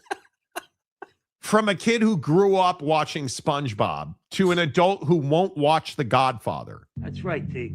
To 53 times a month while watching Cockneck do his thing. Go play intramurals, brother. And this is my fault. I'm somehow responsible for your nonsense. You fucking donkey. And I'm telling you, and I don't even know what Jake and I are supposedly going to play golf in Las Vegas in April. Bro. If you go to a male strip club, I'm not going with you. That last time Jake tricked me, he's like, hey, fat ass, we're gonna go. How about a buffet? I got a great buffet. I found the best buffet. The meat at this buffet is top notch. And let me tell you about LaFay at this Babakwa. Babakwa. Have you ever been to a strip club? No. Maybe I need to take you to a strip club. Yeah, I don't and think then so, you'll want to watch. And then you'll want to watch The Godfather. Yeah, we have better things to do. Whatever. It's fine. I just want to play golf and eat steak. Is that too much to ask, dude? Is that like original Sammy Sam? Did I already miss Monty dunking all over BYU loss last night? You did. Well, yeah, you did. First You hour, did. dude. Took a long time, covered it, talked about it in detail. Is what it is, dude. Chewy. Meat of this buffet is little darlings. Jake is going to the meat buffet, words that changed his life forever. Well, Yummy, yummy, yummy. I will say, I cannot wait. I cannot wait. So we're supposed to go to Vegas for a golf trip. And my wife, her sister, and her mom are going to do the whole Vegas Sphere watch this thing in the Sphere thing. The Sphere has lost a ton of money, bro. The Sphere is bankrupt. It's not in a good place. It is wild how much money the Sphere has lost. Yeah. I mean, to the point where it's no longer running 24/7. We'll make that back. Now it's like, no, we're in code 10 abort panic mode, and it's turned off in the middle of the day. Like I couldn't believe that when I saw it. And it's really interesting. Like if you said, hey, there's only two of these in the world. $2 billion to oh my God. So there's the Sphere in Vegas, and the then there's Sphere construction costs $2.3 billion. Yeah, dude. Like, and look, I get it, but at the same time, I'm not. I have to say, and again, wide ranging show today. Get into what you want to, but like I have to say, Vegas is not. It's not what it used to be right now. And I don't know if that's why the Sphere is struggling. The Sphere has not been able to get those long stay, bands to go there and stay there and play there for 6 months at a time. They just haven't been able to put that together. Those are the only ones that are profitable. Yeah. I mean, that place, I was reading an article, I think in the one of the Vegas papers or the Vegas paper, about how Monday through Wednesday the Sphere is pretty much empty, and they just hemorrhage money, and it was supposed to make the money back with a billboard. Essentially, they would run ads on it. Yes, that has not worked out, and what's it's crazy just is you had, in terms of the billboard stuff, you've got everything from car brands to Stranger Things ran an ad on that thing to you had all kinds of stuff on that thing. And I just don't know, I don't know if it's obviously when you build something, if you build a house as an example or a Sphere, you've got your build costs, you got the land costs, those fixed costs when you're going into the project. Hey, we're going to be right around here for cost, and it should take us this amount of time to make that money back to become profitable again. But I'm just shocked that they haven't been able to make the money back. really surprising. Where's the other sphere at? I didn't know there were multiple spheres. There are 2 spheres. I think the other one is in Saudi Arabia or somewhere in the Middle East, I believe. Maybe Dubai. I think. Let me look. Hold on. Yeah, I think it is. I think it is going to be very interesting to see. Yeah, Sergeant Green. See, I saw this, and National Harbor is in Maryland. I saw that they were talking about building another one. The world's largest seafood buffet is in Vegas, and so is the Crazy Horse 3. I mean, I don't know if that's a coincidence. Certainly, Monty. Hey, Monty, you want to know what PE does to a place? Look at Vegas. They have priced out average Americans, and now it's for rich folks and retirees with their Social Security checks, boy. Yeah, we're supposed to go in April. Abu Dhabi. Abu Dhabi. Which I want to go. I don't think my wife will go to Dubai, Abu Dhabi, the UAE. I would love to go. Allegedly super safe. Allegedly. We'll see. Hey, Monty. Hey, Brandon. Thoughts on countries warning people not to come and watch the World Cup in America? I saw that. And I'm not sure that traveling internationally right now is a great idea. Whether you're an American or you're coming to our country as a foreigner. I had no problems in Europe. We had zero, well, other than the train not working, but we had no problems being American traveling in Europe. Yeah. I think there is a lot to protecting one's economy. And there is a lot of the world that relies on us traveling to survive. I think Brandon is exactly right. These countries warning their citizens not to go to the U.S. because you're going to wind up getting deported to a country you're not from. You're going to wind up in these jails that just to prove a point. I wouldn't, if I were, pick your country. I mean, are you telling me if you are anywhere in Central America, if you're Costa Rican, if you're Venezuelan, for instance, if you're Haitian, do Haitians feel welcome in the United States? Do Somalis feel welcome in the United States? Gonna guess not. Vegas in general is just too expensive. I would agree with that. I would agree. Sphere is cool, but it's overpriced. Marketing strategy and operational plan need serious adjustment. But you go bankrupt if you do that. Well, but clearly there's an adjustment that's needed in some form or fashion. Like you don't have enough volume, going through there. Okay, let's lower the price a little bit, right? Like you got to find that middle ground. You got to do something. Yeah, you got to find it. I would agree that with Big Blue Horses that it is very expensive to go to the Sphere, and its reputation is such. Hey, you want to go to the Sphere? Yeah, it's going to cost you several hundreds of dollars to be able to do that. And I'm not saying it should be $10, but if you want the family of 4 or even the family of 3 to be able to go to the Sphere regularly in Vegas, that needs to be like, it needs to be $100 a head for adults and kids get in free type situation, or like something like that. Yeah, I don't think the Sphere is for everybody, but we'll see. I've never been. My wife, I don't think my wife has been. I don't know. I think I'll be interested to hear how it goes. Yeah. How many World Cup games do you think will actually be played in the U.S.? It's a pretty significant amount. I mean, I can tell you Seattle is fired up for it. There's big signs everywhere. There's construction projects everywhere. Like it's a big to-do. I mean, you think about the global stage for travel this year. Like we have the Winter Olympics coming up, which their stadiums aren't done. I haven't looked at it recently, but they're having trouble finishing the stadiums for the Olympics. And then the World Cup this summer. I mean, it is, and isn't the World Baseball Classic this year? I think. Yes, I think. I don't know if I would. If I was not American, I don't think I'd be coming to America. I mean, you're watching it happen. Yeah. You are watching it happen. Yeah. And I think I don't know. I think you have to be very careful if you're gonna come to America. I think you are asking for. I don't know that I'd say you're asking for trouble, but if you look like a minority, you're asking for trouble, in my opinion. Yeah. That's the truth of it. I mean, I think we're watching that in real life. My wife and I are going to the Sphere next week. It'll be my first time on a plane and Vegas. You've never been on a plane? How long is the flight to Vegas?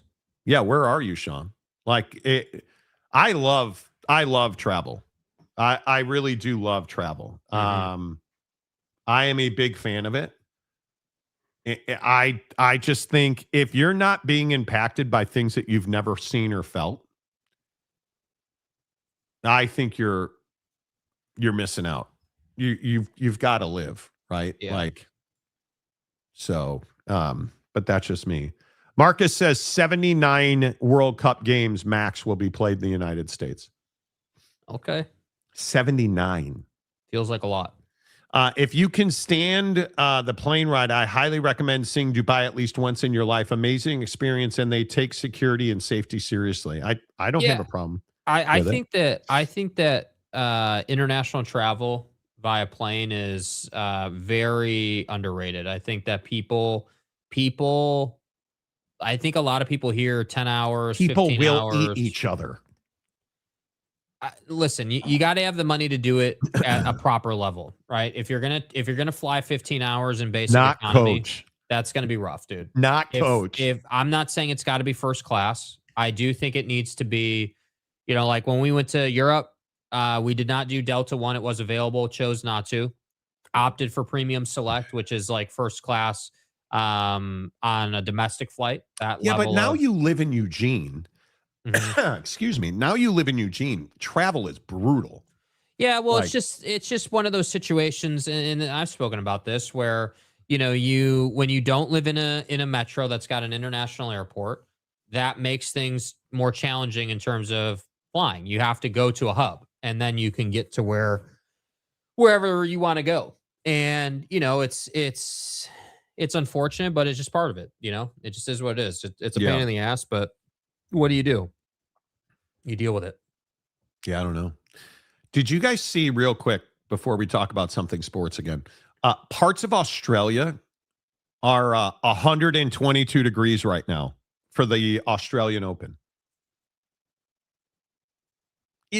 Let me ask you this about sporting events. Yeah. Because I think this is fascinating to me. Do you want to go to a Super Bowl? Now, I've been, and the answer is no, I don't. I have no desire to go to the game. Well, but is that because you've already been, or you're saying it's a bad experience? It's a bad experience. It is because the best seats are taken by corporate entities, right? As a fan, I am telling you, going to the Super Bowl or the college football playoff final, waste of money. Don't do it. It's a way better experience. And in the comment section, are you guys having Super Bowl parties this year? Because the cost of having a Super Bowl party is as expensive as it has ever been in the history of the Super Bowl. This year, because of the cost of food, it is so expensive. They're saying the cost of food, television, and subscription for television is as high as it's ever been. Right. Which I think we all would agree with that. Now, you can get $50 TVs. You can get shitty TVs anywhere you want. The question is, to me, would you rather have a Super Bowl party or go to the Super Bowl? I'd far rather have a Super Bowl party. I don't think we are. Now, I live in Seattle. I don't know if you guys saw the pictures that came out yesterday. The entire skyline is at night in Seattle, is lit up to support the Seahawks. There's even a building that's got a big 12. It's using the lights of their offices to light it up and have the 12 lit. Like, this town is on fire with the Seahawks, as it should be. I am telling you, have a Super Bowl party. Do not go to the Super Bowl. Jake, do you want to go to a Super Bowl? Nah, I would rather go to a World Series or maybe a Stanley Cup final game, something like that. NBA Finals certainly would be a lot of fun, depending on the seat you could get. I've been to both. The World Series is amazing. I am telling you, the World Series is the best fan engagement event for like at a championship level. Yeah. The NBA Finals is very interesting. You can't get a good seat at the NBA Finals. The entire lower bowl, just like the Super Bowl, the entire lower bowl is not even available to the garden variety. I want to go to the finals. Let me buy a ticket fan. One, it's overpriced even if you get it on the secondary market. But so much of it is corporate and NBA partnerships that you don't get the opportunity to go to the NBA Finals. But from a fan perspective, the World Series is just like any other baseball game. The seats are to the fans. You don't see large swaths of seating taken by corporate and TV sponsors. It's not the way it works at the World Series. The tickets go to the fans.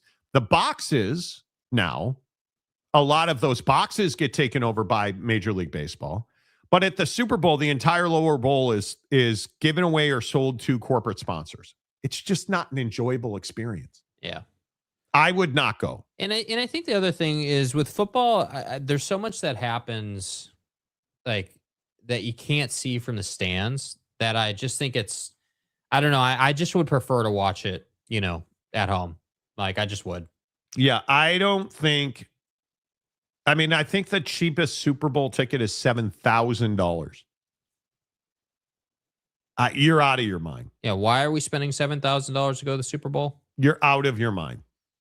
There is no chance. You are out of your mind. Yeah.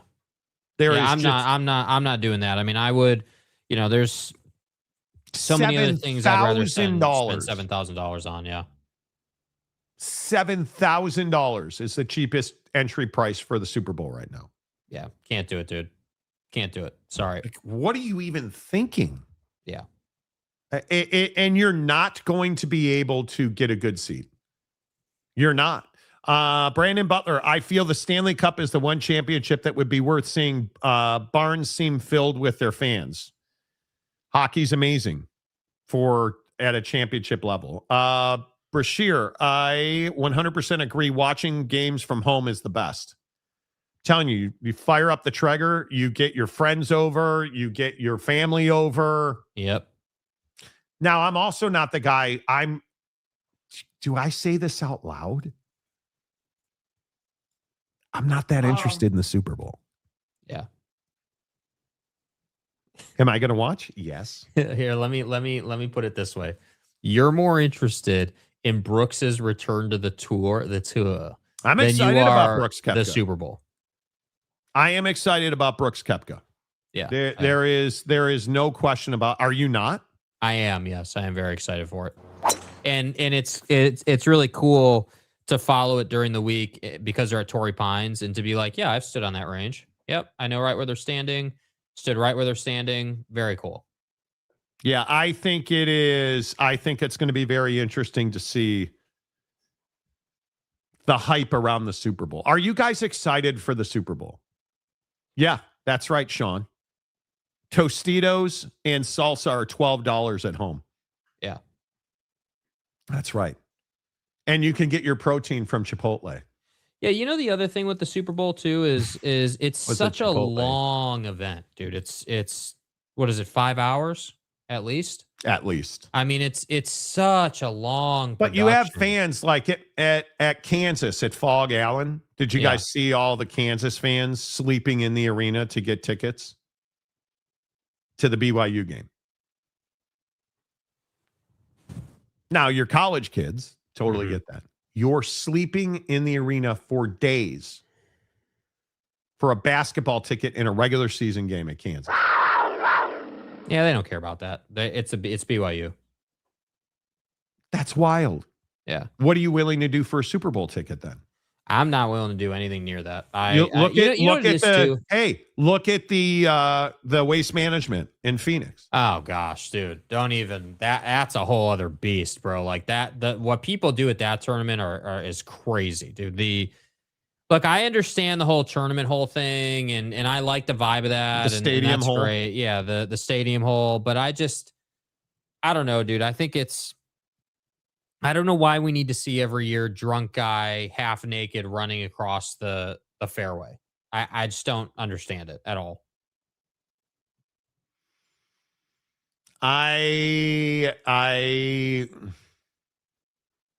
So the Waste Management Phoenix Open, if you've never been, it's just where young people go to get drunk and pass out in the stands. Literally, that's all that happens. And they line up hours ahead of time so they get good seats on the stadium hole. Yeah. It's weird to me. It's weird to me. NFL championship is only one game versus other sports have a series of games to determine the champion. Truth. The World Series is one of the most enjoyable events, and I've been to multiple World Series now. Yeah. It's one of the most enjoyable events that I've ever been to. Yeah, I think that the NHL and Major League Baseball have the most prestige right now around their championships. I think that the NBA has lost that a little bit with their playoffs and how it all works, and the fact that we're talking about Oklahoma City being the best team in the league right now, I just think is hurting the league. I think, the Super Bowl. Did you see Luka last night? Yeah, I did. Yeah, nice job. I think Better than AJ DeBanza. he is. He actually knows when he's supposed to put the ball in the hole. I think that I like the Super Bowl. I don't love the Super Bowl, but again, you're talking to someone who I don't love. Like, I'm not obsessed with football. Like, yes, we talk about it constantly. Yes, Why don't you like? I just think it is. The game is extremely simple, and I think that's what's difficult. Like, I have gotten, like, this is going to sound silly, but I've gotten so good at watching football that, like, I can watch it. What does that mean?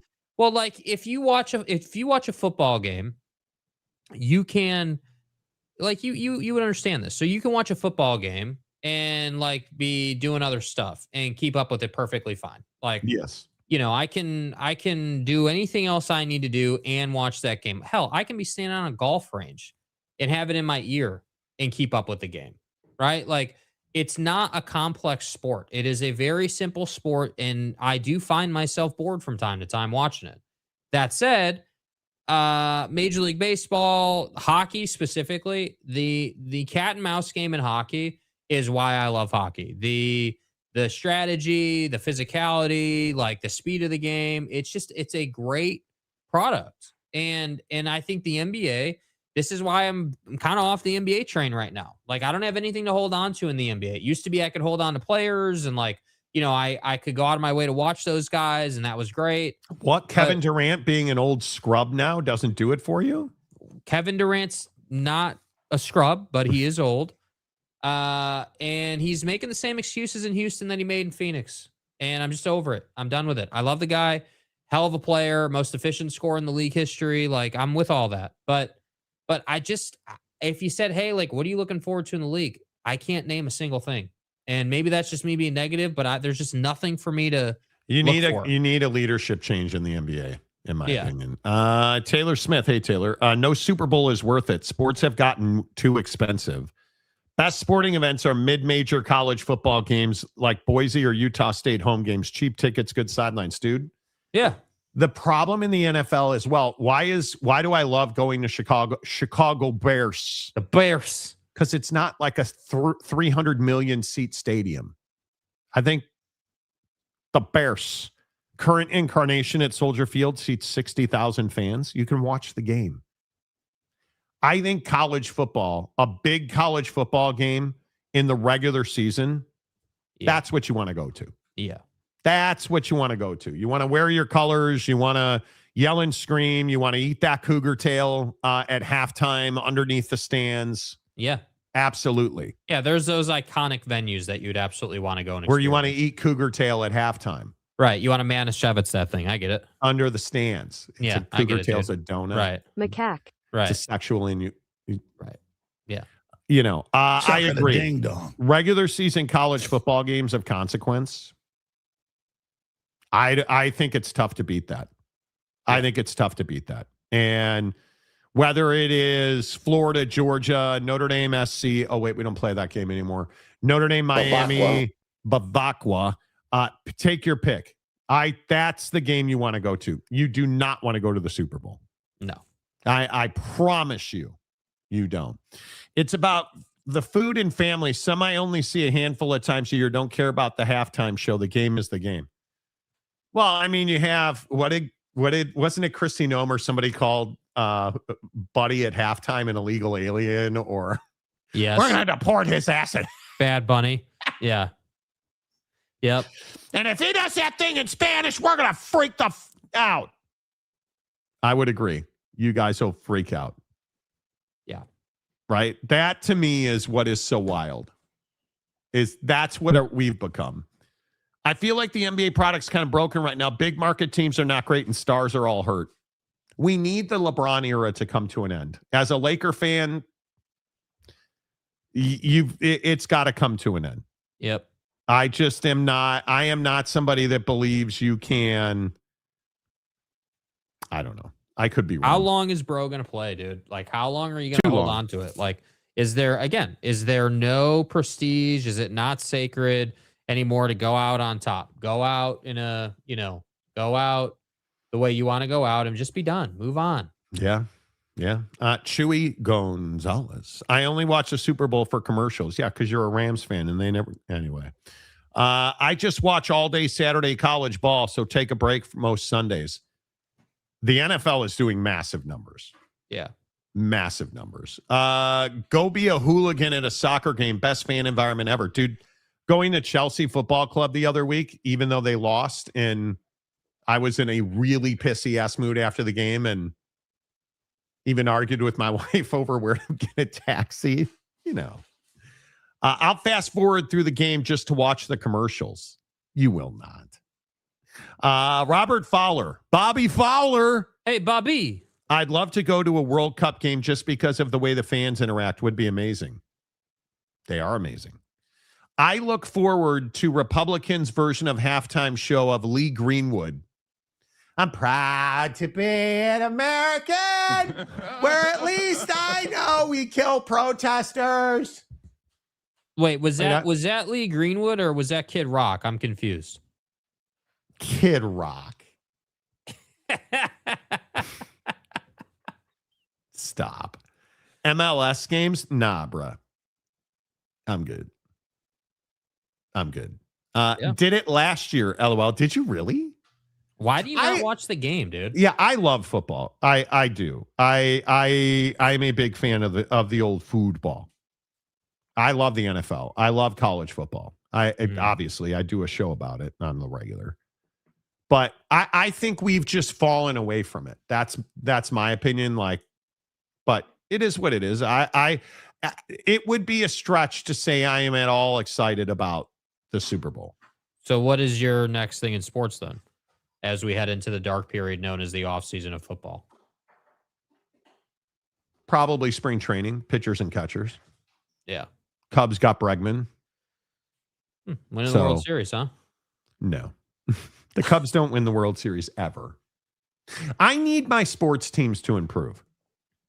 Well, the Bears, I got to be honest with you. I need, the Bears.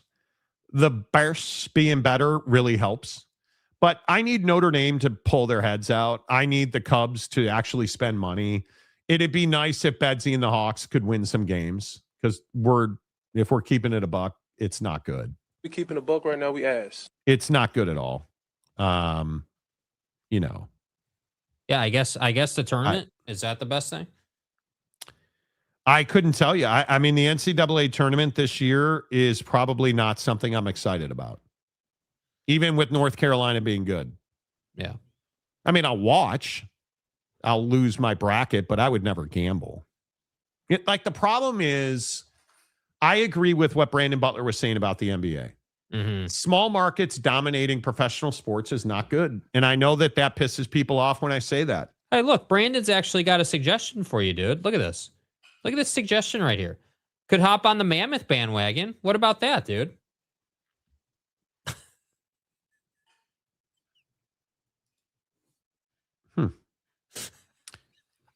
Before I become a Mammoth fan, I will become a porn addict.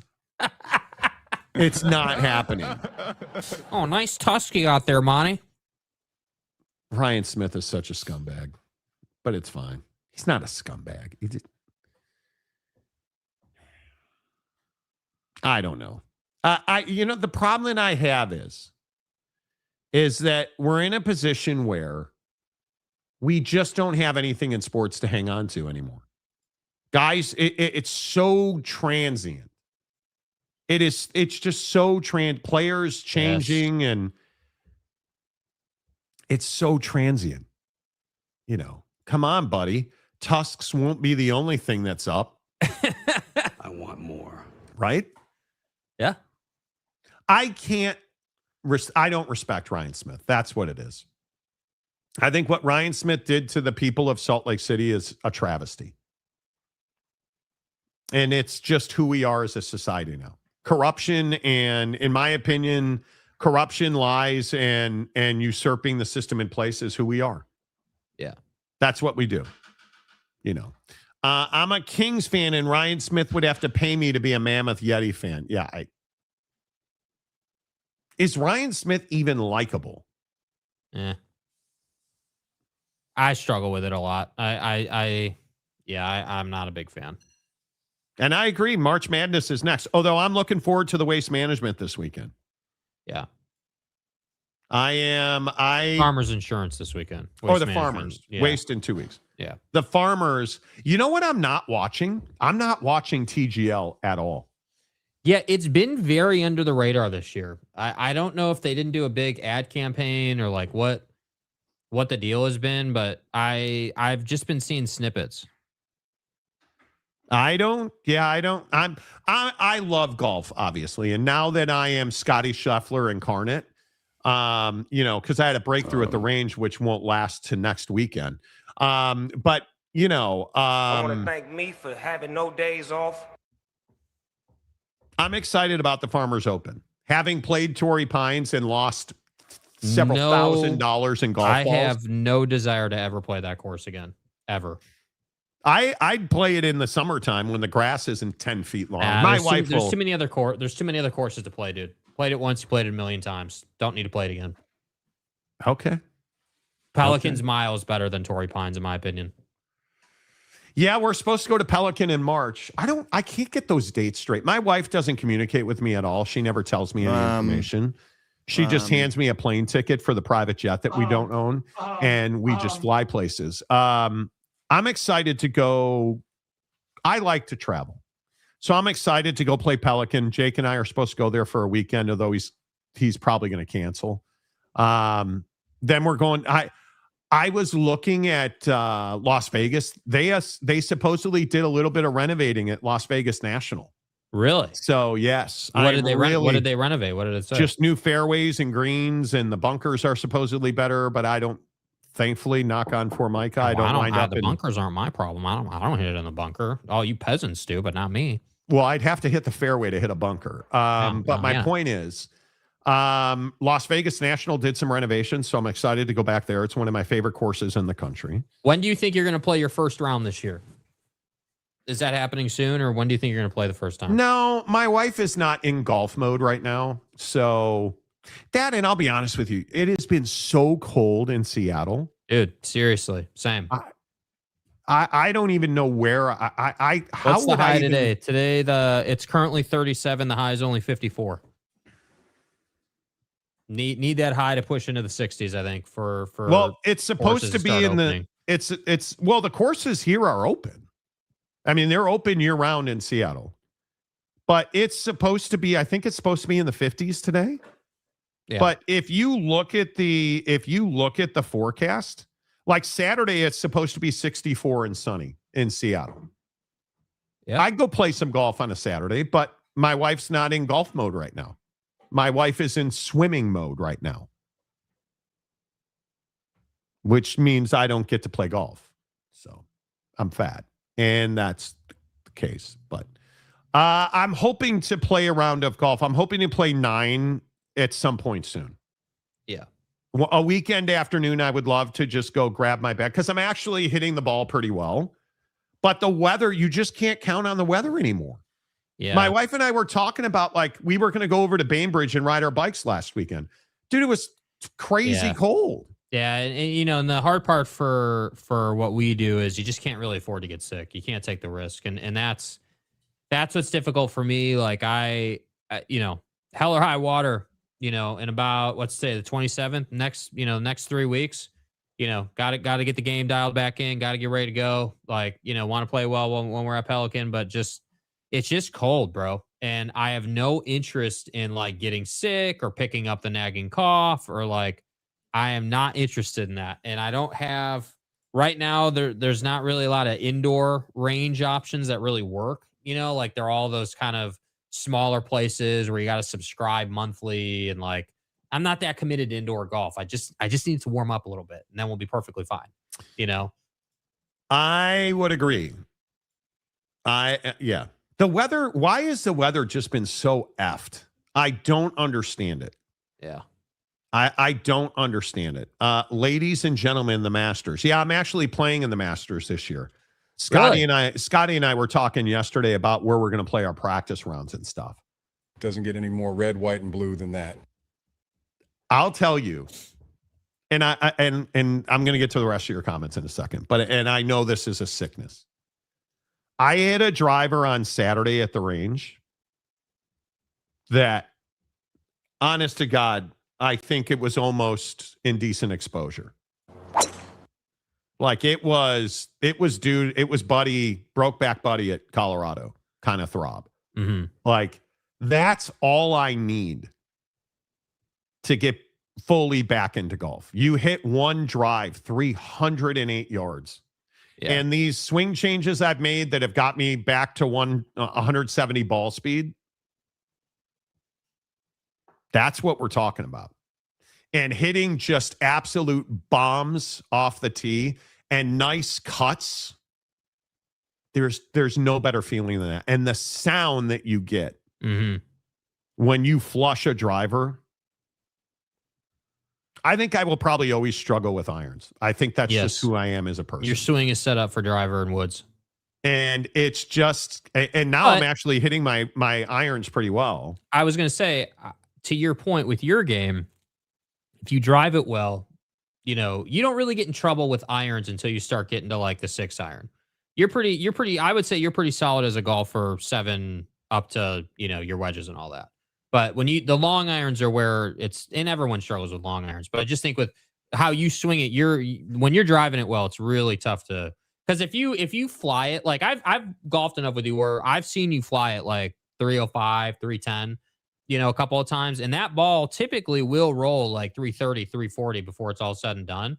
And if you're doing that 9 out of 10 golf courses, even at Pelican, they have some 550 yard holes there. Even at that course, you're still only a hybrid in at most. So, I mean, you're playing short irons. You're playing 300 yard driver short irons on most courses. Yeah. Most munis. So, I just think if I'm you, my focus is get that driver dialed in, get the 3-wood dialed in.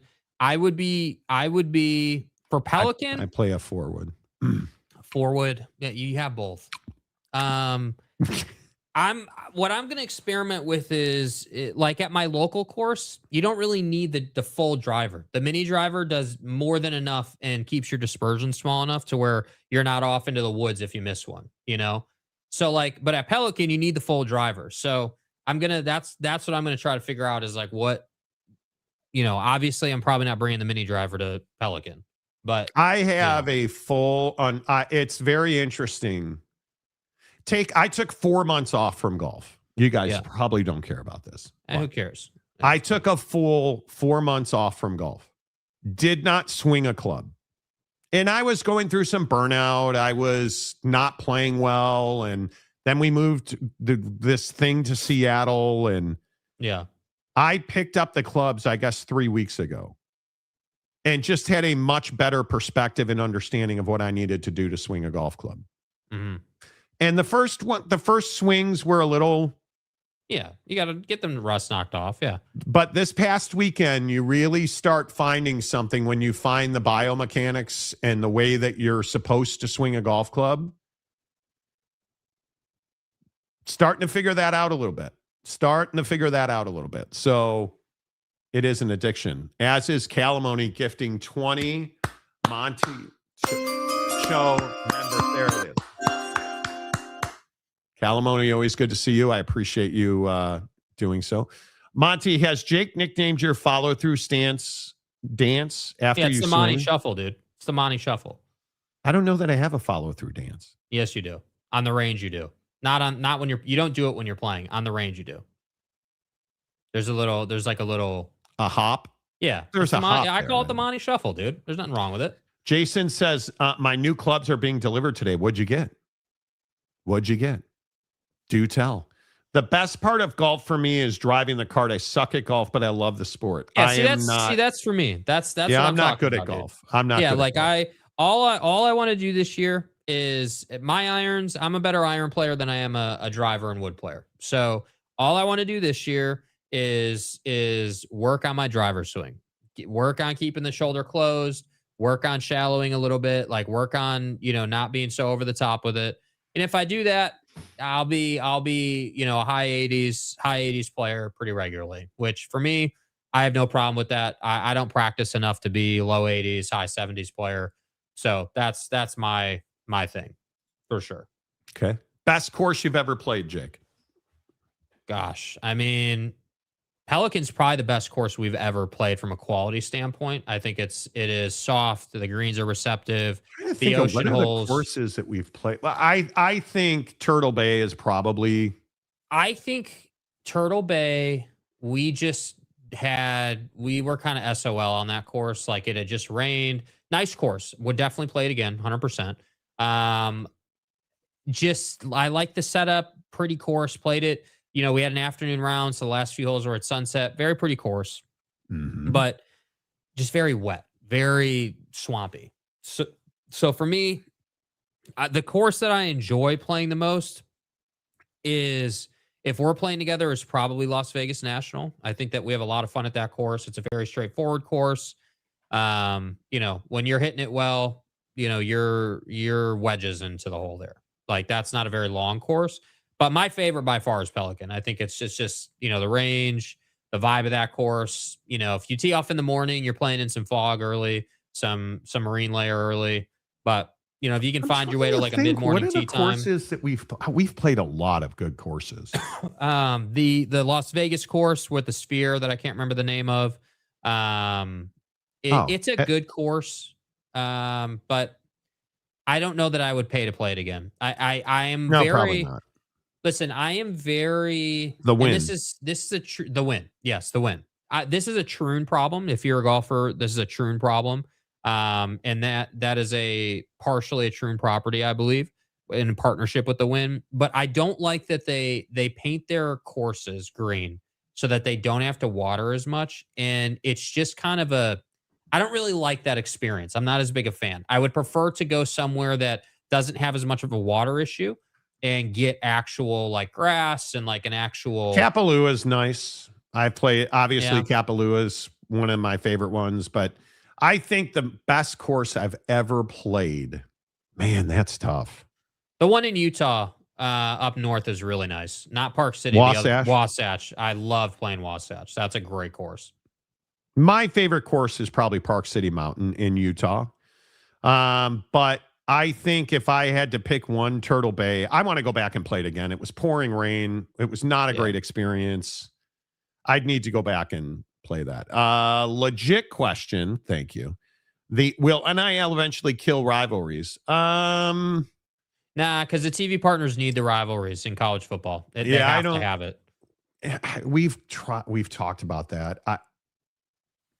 What will kill rivalries is the college football playoff. Notre Dame, USC. I don't disagree with USC not wanting to play that game in October.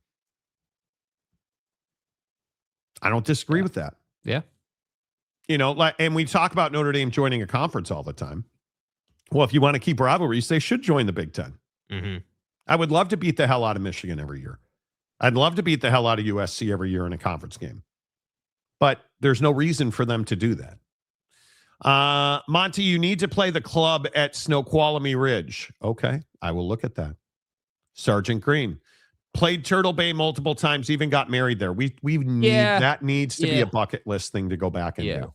Yeah, I think that course, because they have, what do they have? 2 courses there, 2 18-holers there, I believe.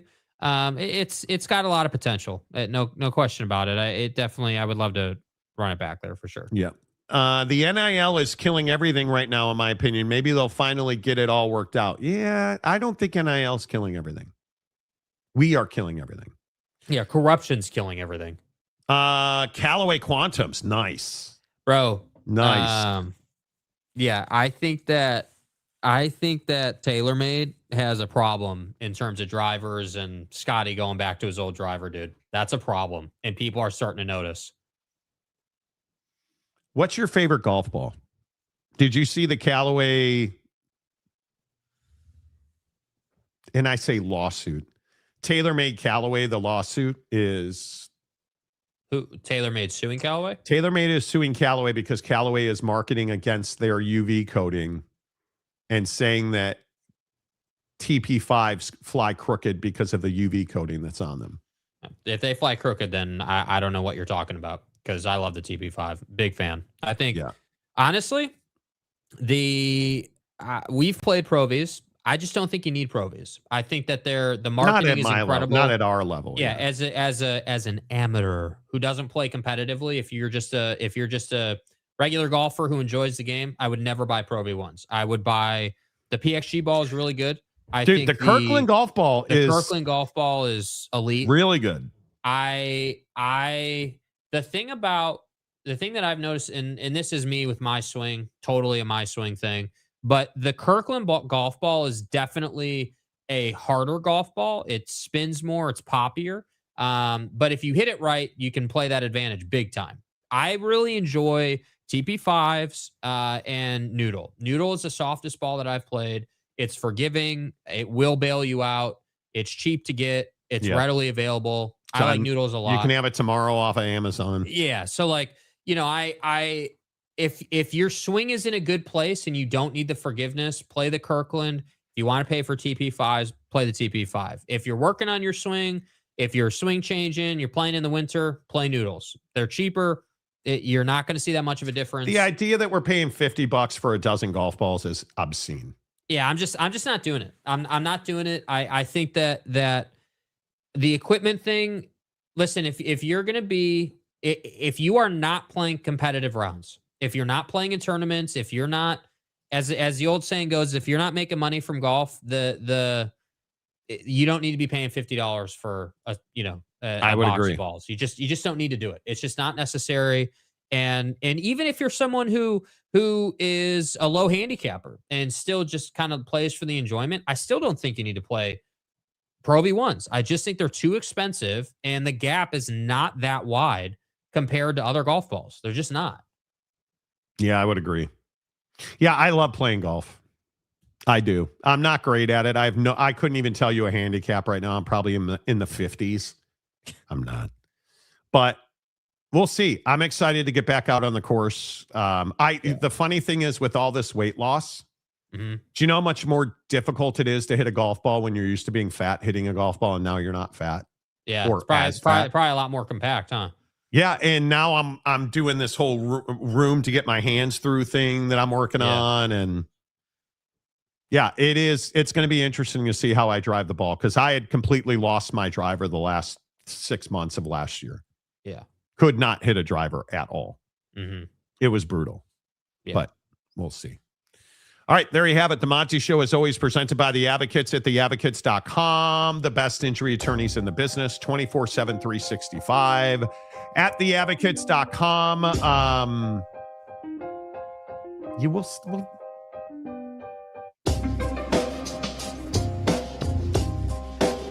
No, I'm going to end the show right there. There you go. Enjoy. Hopefully if you have bad weather, please be careful. I've seen so many people tweeting bad weather pictures at me. Please be careful. But if the worst happens, get to the best at theadvocates.com, where you never pay out of pocket, 24/7, 365, and it won't cost you a dime at theadvocates.com. Until tomorrow, say goodbye, Jake. Goodbye, Jake.